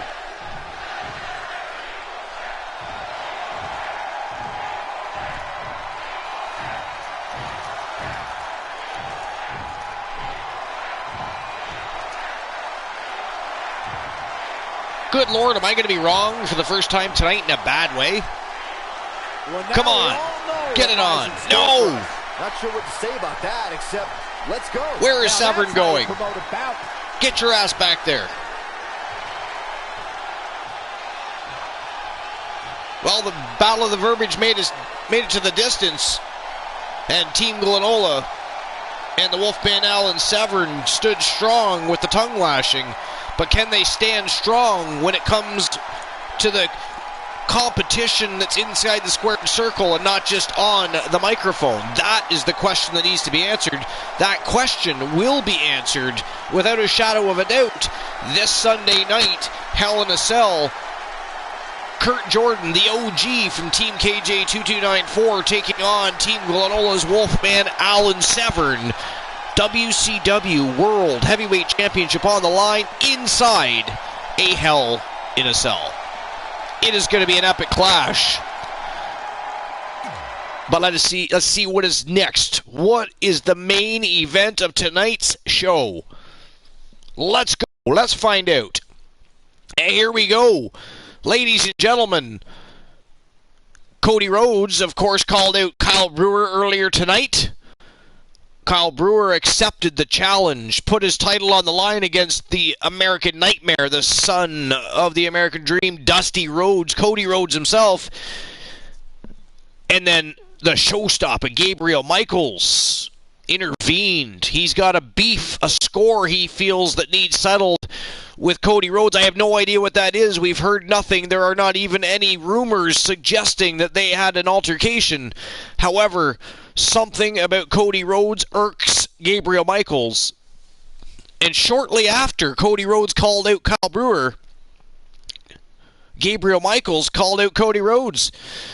Now, I don't know if this is going to turn into a 2-on-1 affair. If Gabriel, I don't know what's going to happen here. This spells bad news for Cody Rhodes. I think he might have bit off a little more than he could chew tonight. Because now he has two angry superstars. I mean, one we know why. The other, at this point, a complete mystery. But either way, what a main event. What a way to end the show. One of the final four shows before this weekend's grand spectacle. The showcase of the Immortals is going to tear down the house Sunday night at Hell in a Cell, and it's going to be awesome. But we have an awesome main event to get through first, and then a dark match main event, as always. But it is go time in just a few moments for the WCW United States Heavyweight Championship. And I'll get the betting lines open so you guys... I already know what Christian Cool's bet's going to be. He is already excited to bet against Team Bromer. I know it. I feel it. I can sense it. So can you. Christian Cool has some of the longest standing and running feuds with every single team in the Archerverse and the universe than any other team in history. I mean, if he had his way, he'd dive right into the women's division and cause some problems there. Luckily, there's many measures taken to prevent such atrocities. We do not condone violence between men and women here at the Archerverse. We do not even have mixed tag team matches here.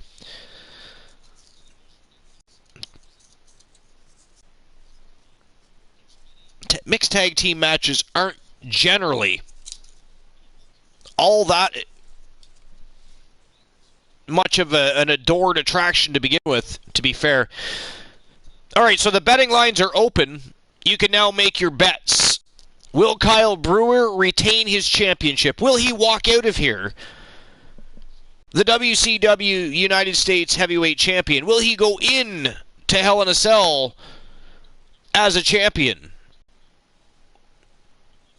Or will Gabriel Michaels or Cody Rhodes dance their way this Sunday night all the way down the ramp into that 4 sides of steel? And this 4 sides of steel has a ceiling, by the way. It is an enclosed structure. You cannot go through a door. You cannot climb out over a cage. You are locked inside. It is Hell in a Cell. Anything goes. It is going to be one hell of a show. And who knows how many cell matches we'll see. But what we will see is hell all night long. Every single match will be of an Extreme Rules nature. It is going to be epic.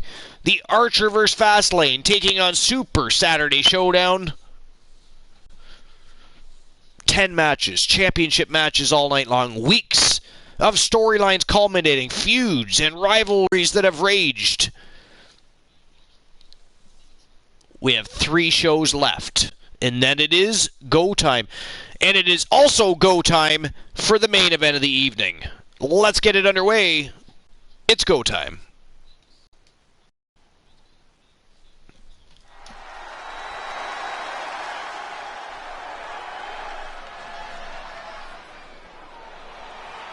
And making his way to the ring first from Team Spice FE.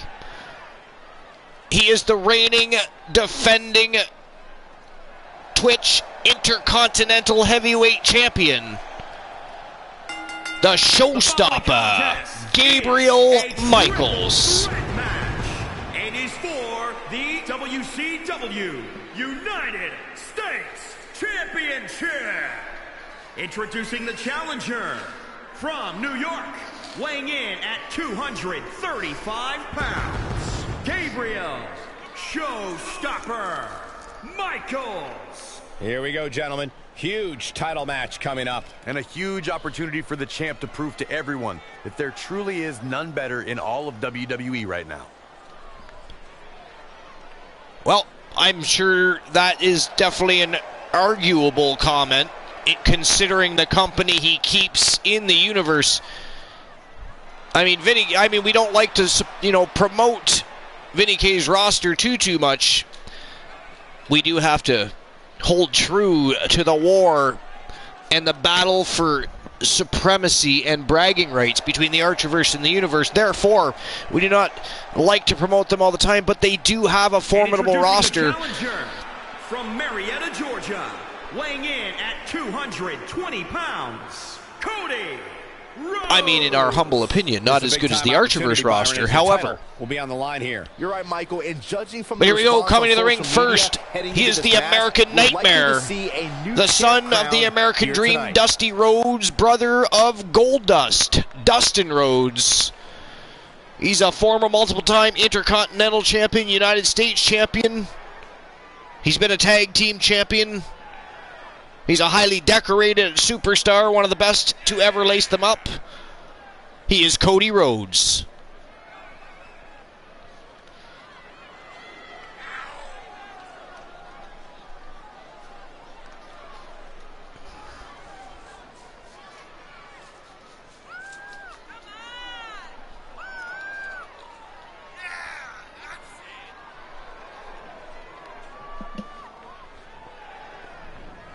Guys, he's been waiting a very long time for this match here tonight. Yes, he has. Yes, he has. It's been a long time since Cody Rhodes not successful here tonight. Was in a championship matchup, much less holding any championship gold, whether it be singles competition or tag team.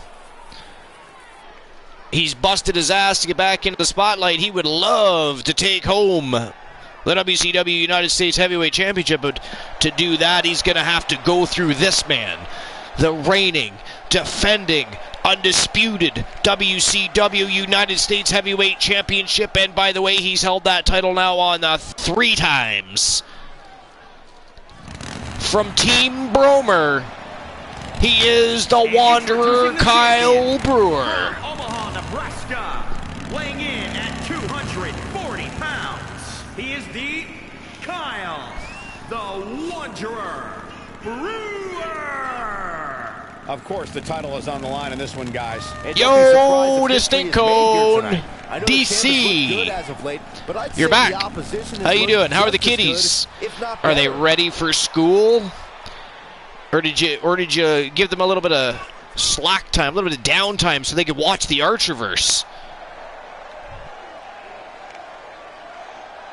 We got to have little DCs in the chat room eventually.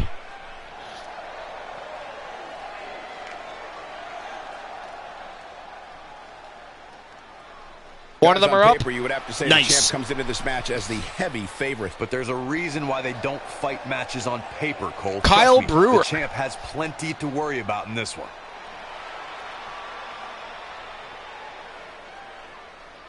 One of the most dominant champions in history here at the Archerverse and with Vinny K's universe.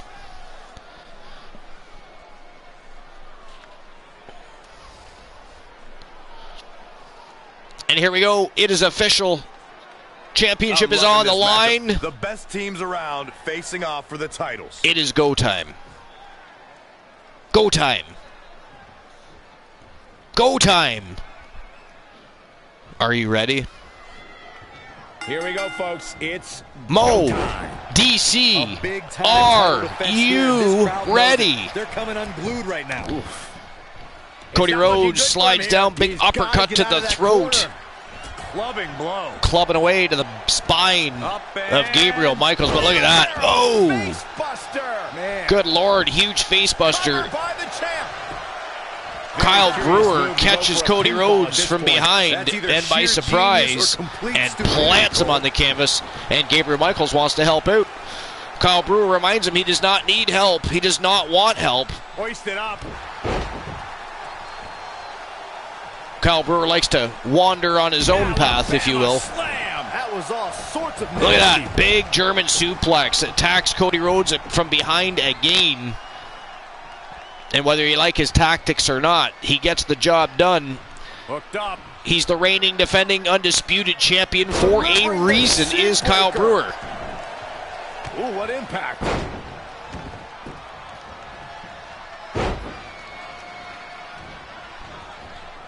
Mo is ready. Oh! Nice reversal by the champion. Gabriel Michaels tried to sneak up on Kyle Brewer, but Cody Rhodes with an Alabama slammer. Taken out by Michaels. Kyle Brewer very wisely rolls outside of the ring for a breather. Let Michaels and Cody Rhodes go at it for a few moments. Oh, stun gun. A guillotine off that top rope is what it is. Abdominal stretch.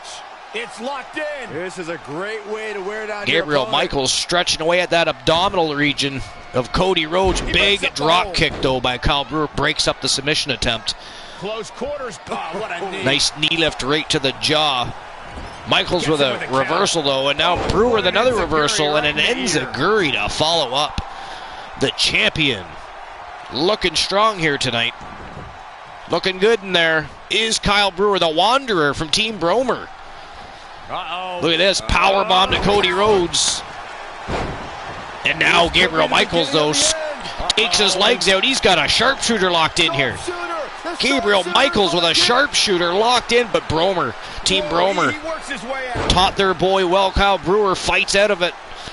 They knew they'd have to deal with that if they ever come up against Christian Hart. Christian Hart, of course, not the only person with the sharpshooter, but he is the best at it.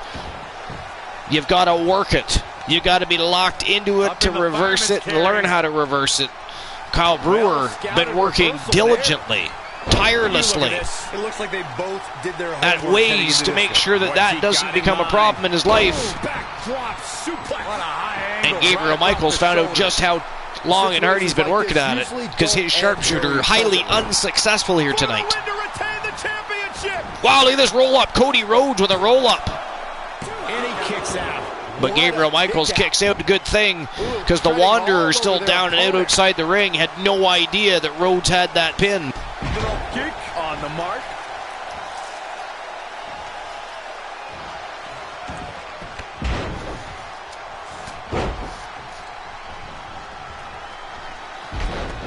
Nice power slam by Rhodes. Proving tough to catch. Flying forearm. Headlock. What grace. Float over DDT by Kyle Brewer. But Rhodes right back to his feet. Clothesline takes the champion down.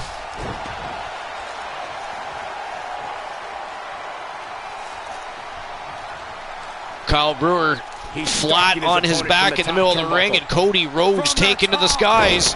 Big flying elbow drop. Champion in trouble. He breaks the pin. Gabriel Michaels saves the day. And you know what's next, guys? Oh! Gonna see a new champ. Good Lord, takes Michaels out. Quickly into the cover with the And Rhodes with another pin, this time on Gabriel Michaels. Wow! What a triple threat match. Ladies and gentlemen, what a Those match. superstars laid it all on the line, as we can see right Your here on these winner and new WCW United States Heavyweight Champion. And man, oh man, we're never going to hear the end of this from Team Bromer, because as you saw, Kyle Brewer was not beaten in this matchup. He beat Gabriel Michaels, but nonetheless, he is the brand new WCW United States Heavyweight Champion, the American Nightmare, Cody Rhodes. Wow, huge pinfall win here tonight. Kyle Brewer is not going to be happy. You can already hear the word rematch clause in his mouth. Thank you so much for spending your evening with us. Have a great night. What an evening. What a great night. We knew that the final 4 shows heading into Hell in a Cell were going to be epic, but my God, what a great evening of matches. I mean, I'll admit the night started off with a bit more than a bang. It was a bit of an explosion, wasn't it? An hour-long pipe bomb from the host with the most, but it was for a very, very good reason. And for anybody that doesn't know what happened, there's a little bit of a message on the Archiverse Discord in the No Holds Barred section, tells you a little bit about what's going on. And then if you go back to the beginning of episode number 186, you will be right in the middle of an hour-long pipe bomb about exactly what happened and about the piece of shit scumbag and other pieces of shit scumbags like them, exactly what I think about them and what they can do with themselves. They are not welcome. They are not heard. Their opinion does not matter. And again, it's people like that that cause hate raids. It is people like that that give people anxiety and make them shut their streams down. It is people like that that turn people away from streaming, even though they really want to try it. They really love gaming, but they cannot handle people like that. Well, I hope they all come to the Archiverse. We will handle them all. Bring it on. Bring it, bit. Don't sing it. Fucking bring it. Bring the hate. We love it. This is a den full of rabid wolves and trolls. We will show your ass out the door after we bite your ass cheeks. Take a little bite it of crime, if you will. You know what I'm saying? Know what I'm saying? Bite it of crime. Bite those ass cheeks as we walk it out the door. But if you want to know, just go back to the beginning of the show, and you'll understand why it was important that I addressed the situation. And Mr. T knows all about it, because it was Mr. T that I reached out to today. That is why Mr. T got multiple shoutouts tonight, and why Mr. T was promoted to everybody, because Mr. T, and I'm going to say it again, is one of the best people on Twitch you can possibly become friends with. Visit his channel, enjoy his atmosphere, his community, his stream, his content. He's all-around great gamer, streamer, and human being, and above and beyond that. He's helpful to everybody that is in his community or any community he is a part of. Most recently, I reached out to him in a short message to see if he would help out our good friend J Negative Gaming, and without even thought, he immediately messages J Negative Gaming, helps J Negative Gaming, and of course we all as a community like to support one another. Our endeavors here on Twitch, outside of Twitch, just to support in general, it is what we do. But Mr. T has helped many, has guided many. He inspires, he is humble, he is awesome, and everybody needs to go and enjoy the Turret Man and everything that his channel has to offer, because it is endless entertainment of the utmost quality that you can possibly think of. And if he's not already on your friends list, you need to put him there too. He is a very, very good human being. So I appreciate him listening to me rant today. He helped me out a lot. He let me vent. He let me put things into perspective, figure out what I wanted to say tonight, and supported the fact that I was actually going to say it all live as opposed to just messaging the scumbag and deleting him. The only thing I did not do was mention him by name. I'm not going to violate anything or cause any potential problems for the Archiverse or anybody else involved. So piece of shit scumbag is his name. Piece of shit scumbag remains his name. And anybody else that has the same ideologies as piece of shit scumbag, you should go back and watch the beginning of the VOD, because that fucking message was for you too. In any case, that is it. That is all for episode number 186 as far as the main card goes. What a great show. What a great main card. And the road, that fiery road of hellfire and brimstone leading into this Sunday night's pay-per-view is going to be absolutely fire. We have 3 shows left, but we're not done yet. We still have our dark match main event of the evening. Redemption. Next time, or what redemption? We're not done yet. We still have the dark match main event. So what redemption? I'm not looking at my dashboard at the moment, so just out with it. Let me know what the redemption was. Was it for a raid guide? Was it for a matchup? What's going on? Reverse. Okay. Reverse for which matchup? The main event? You want Kyle Brewer to get a rematch against Gabriel Michaels and Cody Rhodes? Is that what's going on? Yes? Okay. That's our dark match main event then. So it shall be written, so it shall be done. Let's get it on. Let's do it. I'm all for it. I'm down for it.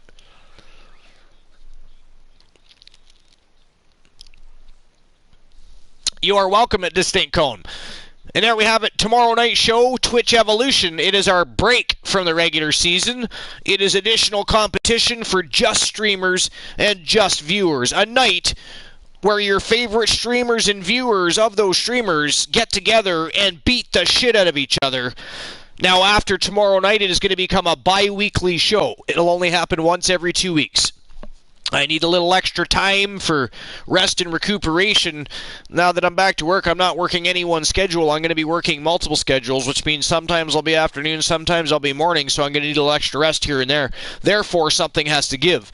I'm not giving up on the regular shows.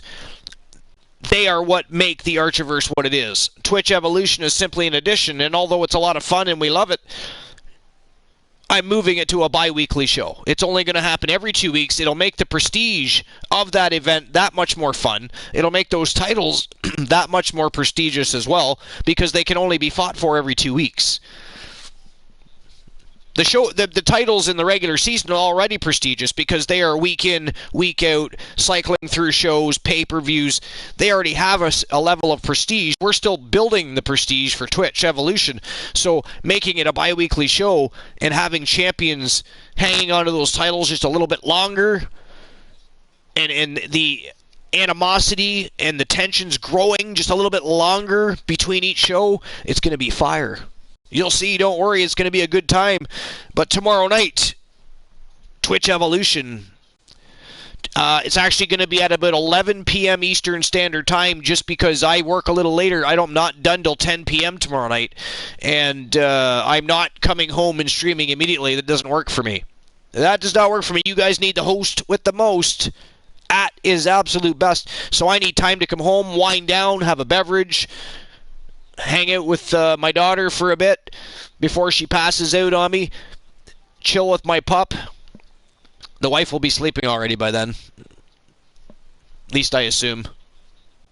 That'll be probably close to 10:30 before I'm home. And I think she works the next day, so I would imagine. But needless to say, 11:30 p.m. Eastern Standard Time start time tomorrow night for Twitch Evolution. It's going to be a great night.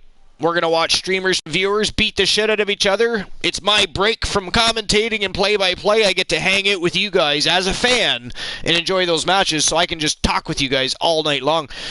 You know, I wish you guys would get on the broadcast. Anybody with a PS4 or 5, add Archer Industries to PSN. I'll add you to the party, and Twitch Evolution is the perfect night to join the broadcast, because if you're worried about keeping up with the host with the most or the co-host with the most when he's on, or even Soul Lumbers, Christian Cool, Reese Williams, B. Henry, them all, J Negative, we've all had great guest hosts on this show. We're going to have more in the future. Hell, we've even done interviews. If you go back, we've done interviews with professional wrestlers. They may have been from the independent scene, but we did interviews. We've done it all. We've got more planned for the future. You have no idea. We are just getting started. We have not even hit high gear in the Archiverse. Let me tell you.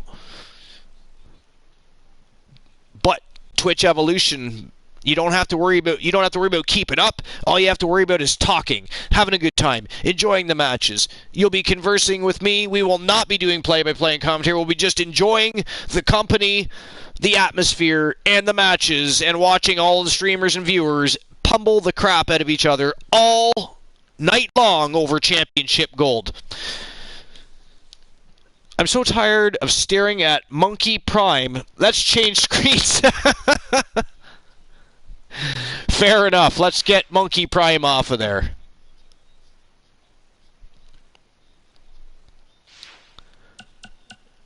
All right. Triple threat matchup.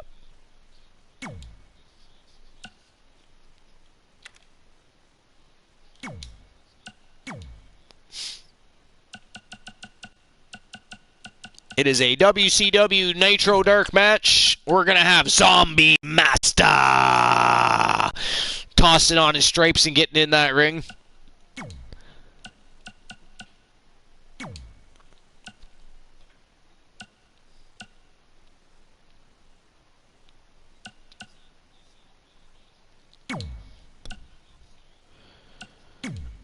All right. Whoops. Oh, that works too. So we have Cody Rhodes.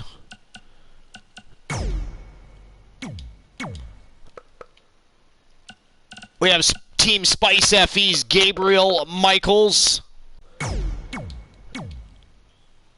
And then we have the former champion, which actually, he may actually come out with the championship because I haven't changed the champions in arcade mode yet because technically the show's not over. So you may see him come out with the title.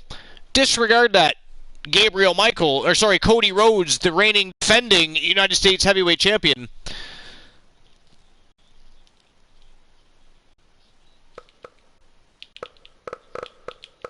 But just so you know, I haven't had a chance to do that, obviously, because we are still in the dark match main event.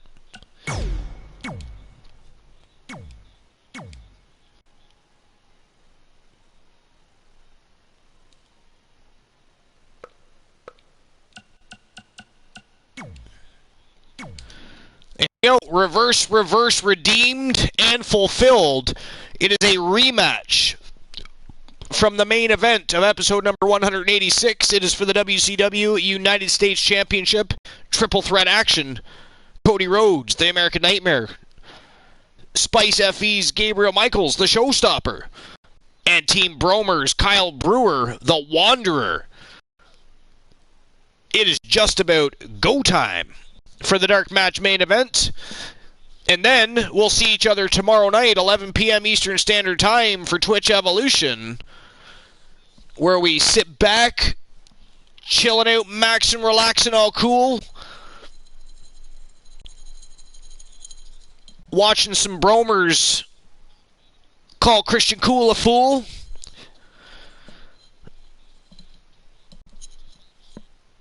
I had to add that in just for Christian's sake. He hasn't been here all night. He's received no animosity, no tension from any teams. He's just walked around here free as a bird, nobody squawking, even though he's the one that calls out every single team in the industry.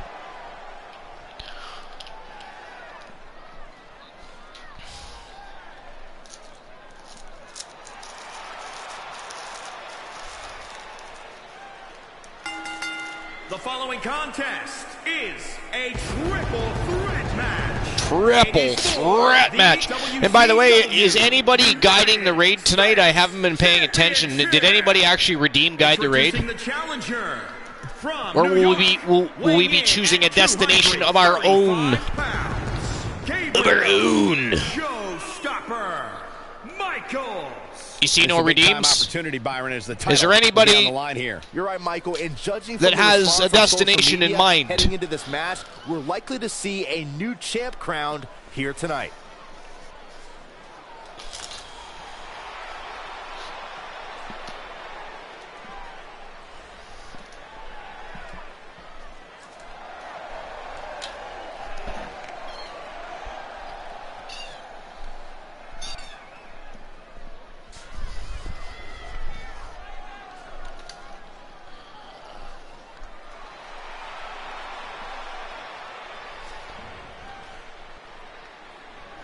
And introducing the challenger from Marietta, Georgia, weighing in at 220 pounds, Cody Rhodes. Remember, guys, the title is on the line here in this one. And I don't Can we raid you, Archer? I don't think I can raid myself. Might just be the night the title changes hands.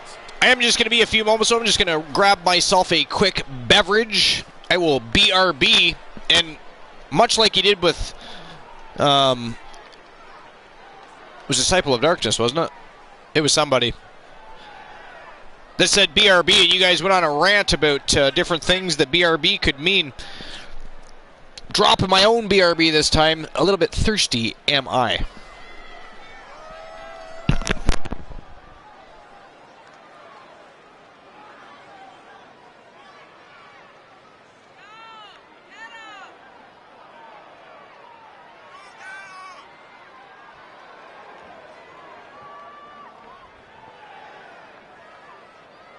Corey, what does he have to do to beat the champ here tonight? He has to remember what got him to this point, Cole. He must play his game. He can't change things up now just because he's in there with the champ.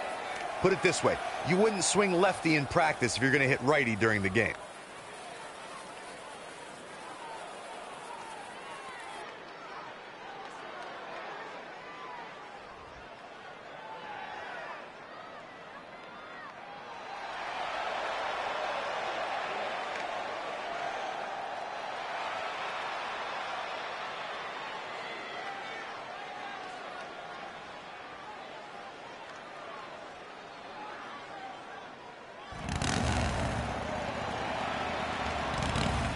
And introducing the champion from Omaha, Nebraska, weighing in at 240 pounds. He is the Kyle, the Wanderer Brewer. Corey, what do you think of the champ's chances here tonight? I love him. I'm not like everybody else, Cole. It seems like everybody's ready to write the champ's demise, but not me.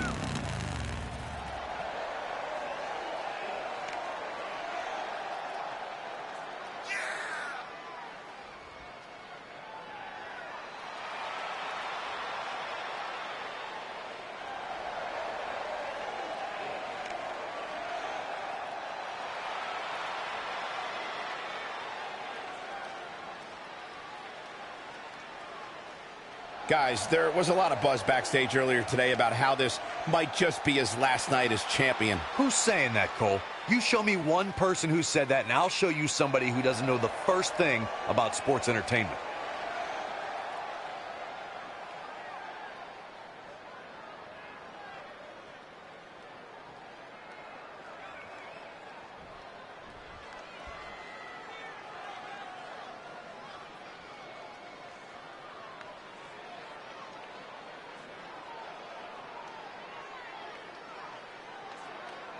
The goal is obtaining those tag team championships. Being on the same page will be vital in this one.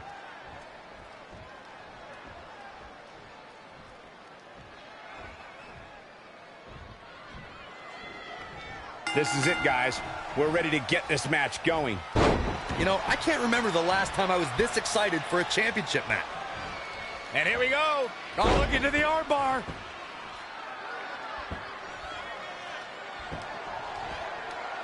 And he breaks the hold. Gotta find a way to get out of this. Float over. And do it. DDT. Yeah. Fight. Harsh impact.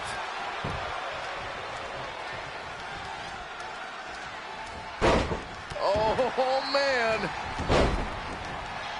A striking blow. Oh, that's unnecessary. Oh, turn down the lights. Kick everybody out. Curtain call. Just raking the face. Ripping in the eyes and the face. Von Erich-esque. Russian leg. I have returned. Took a little longer to get a drink than anticipated.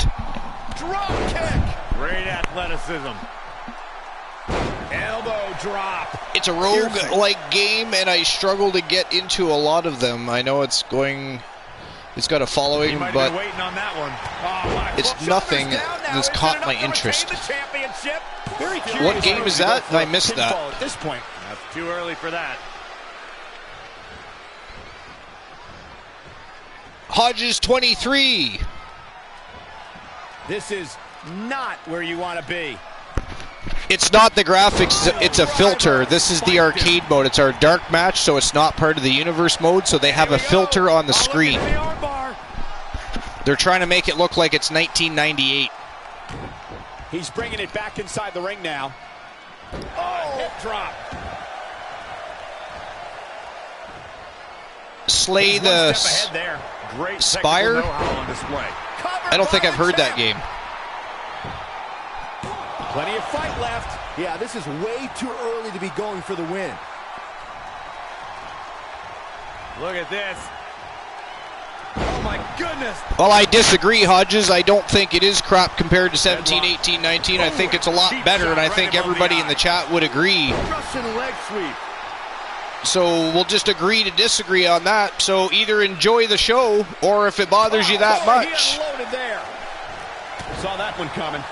Oh, drop kick. Shoulders down now. Is it enough to retain the championship? And he kicks out. He is not going to go down without a fight, Michael. This could be the beginning of the end. Uh-oh. And he locks in a perfectly applied. He breaks the hold.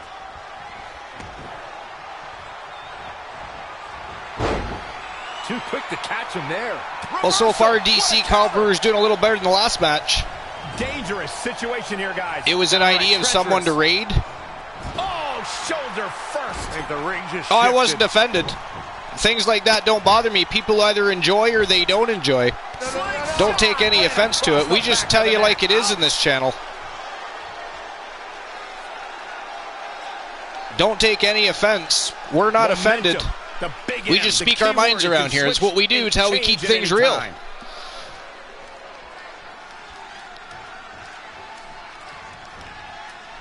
Some are saying this is the night the title changes hands, though. Oh, Brewer. Kyle Brewer busted open. Boom! Did you hear the impact?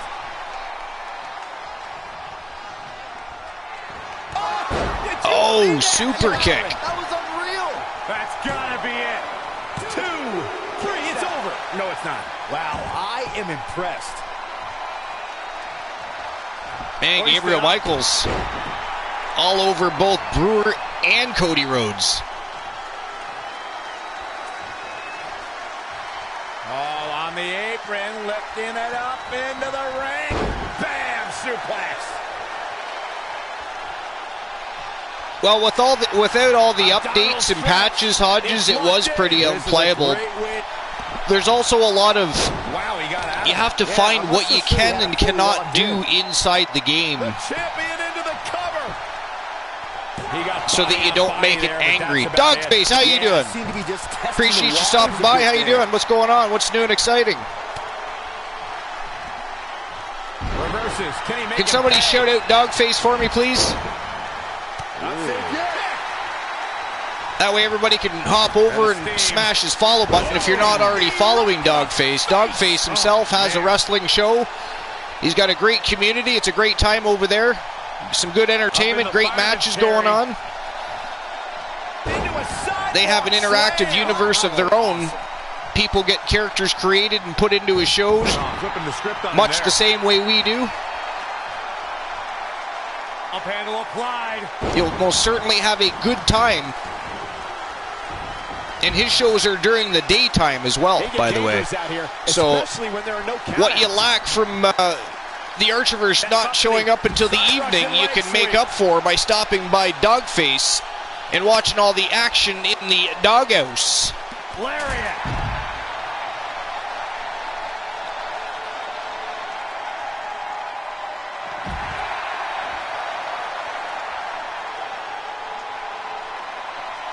Hodges, I am cautiously optimistic about 2K22. The problem is, it might not be the same game they've been marketing to us, because there's going to be a lot of changes to that game. The roster will not be the same as it was. So we'll see what happens with that. I won't be jumping out to buy it because I'll want to see what happens with it and what kind of glitches and... Oh, food, what are you making? Man's talking about food.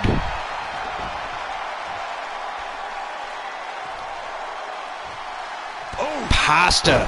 Pasta with meat sauce, meatballs, Alfredo. What kind of pasta? That sounds delicious. How dare you, sir, mention food this late at night? Now you're going to make me hungry. Ooh, mac and cheese. That's a quick go-to snack at night. I like that. I like the vibes on that. That's He caught him slipping.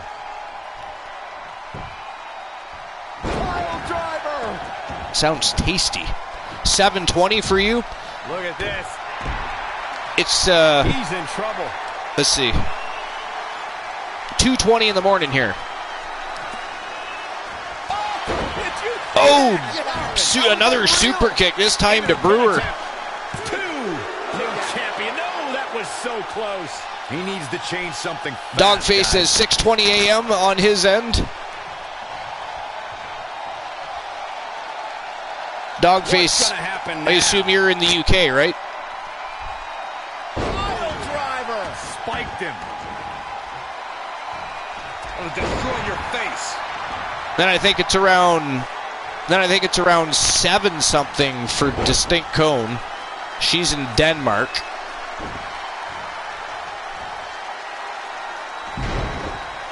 I believe it'd be the same time in Germany for Toyohashi Joe and Alcatraz, PKO, and all those guys. We're witnessing here. Unreal.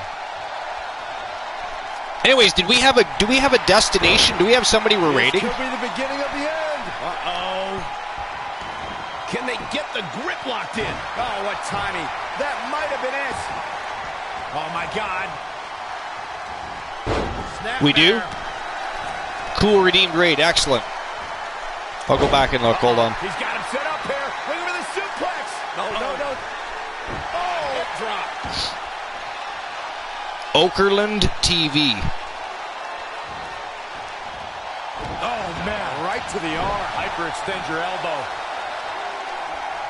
He has something big. So what is Okerlund TV? Suplex. Shoulders down now. Is it enough to retain the championship? Never say die attitude out of him. Ow.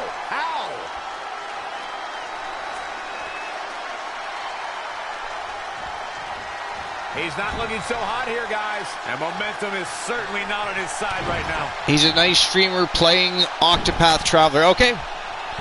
Good enough for me, man. Oh, no. I like Octopath Traveler a lot. You and J-Neg have really sold me on that game. That's a lot of fun to watch. I like that game a lot. And the shoulders come up way too early. So I assume you've been in his channel before, or her channel, their channel. Clothesline. Good grief. Uh-oh. Oh, man, that hurt. We could have a new champion. That'll knock you silly, that's for sure. 2. New champ. No. I don't know Wow, where he's Brewer finding the kicked out. strength to stay in this one. That is a great reversal. No, another reversal. Neither one of them are willing to give an inch here. Man, these three are savages tonight. The first matchup was fantastic. This one's even better. Oh, look at this. Oh, pumping. This could be the beginning of the end. Here comes a sharpshooter. Oh, it's sharpshooter time. This could be it. And that is it. That is all. We have another new champion. His opponent tap out. The winner and new Now let's take a look back at these guys in WCW action. United States Heavyweight Champion from Team Spice FE. He is the showstopper, Gabriel Michaels. Man, oh man. That is twice tonight that Bromer lost his title and didn't get pinned or submitted.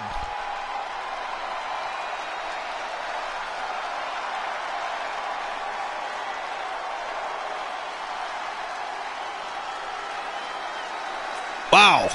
Rough night for Team Bromer. Didn't lose either match technically, but is not going home with his coveted United States Heavyweight title. That is over the shoulder of Team Spice FE's Gabriel I don't know who's Michaels. more surprised to see the champion go down. Me or this capacity The road to crowd? Hell in a Cell just Ladies keeps and gentlemen, intensifying. We have thank you for 3 joining us. shows That left. was That is a it. That is triple threat all. match we just saw. But tomorrow night, 11:30 p.m. Eastern Standard Time, it'll be Twitch Evolution, that night of the week, when everybody streaming and or viewing streams are beating the shit out of each other. We'll just have some great conversations and have a good time. Some great matches. I personally enjoy watching you guys going at it in the chat room and in the squared circle. It's a good night for me. It's like a night off. It's a vacation. It is the Archerverse version of just chatting, taken to a whole new level. Some badassery at its finest. But it is raid time. And Christian Kula's redeemed guide the raid. He wants to take us to Okerlund TV. Apparently is playing Octopath Traveler. And so far we have 6 people joining the raid. I see 10 in the chat, but I see 6 joining the raid.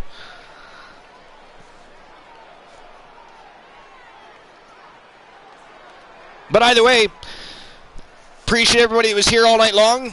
It was a great show. Episode 186 certainly continued that path to the fall spectacle. Hell in a Cell. It's going to be a great time. It's going to be a great week.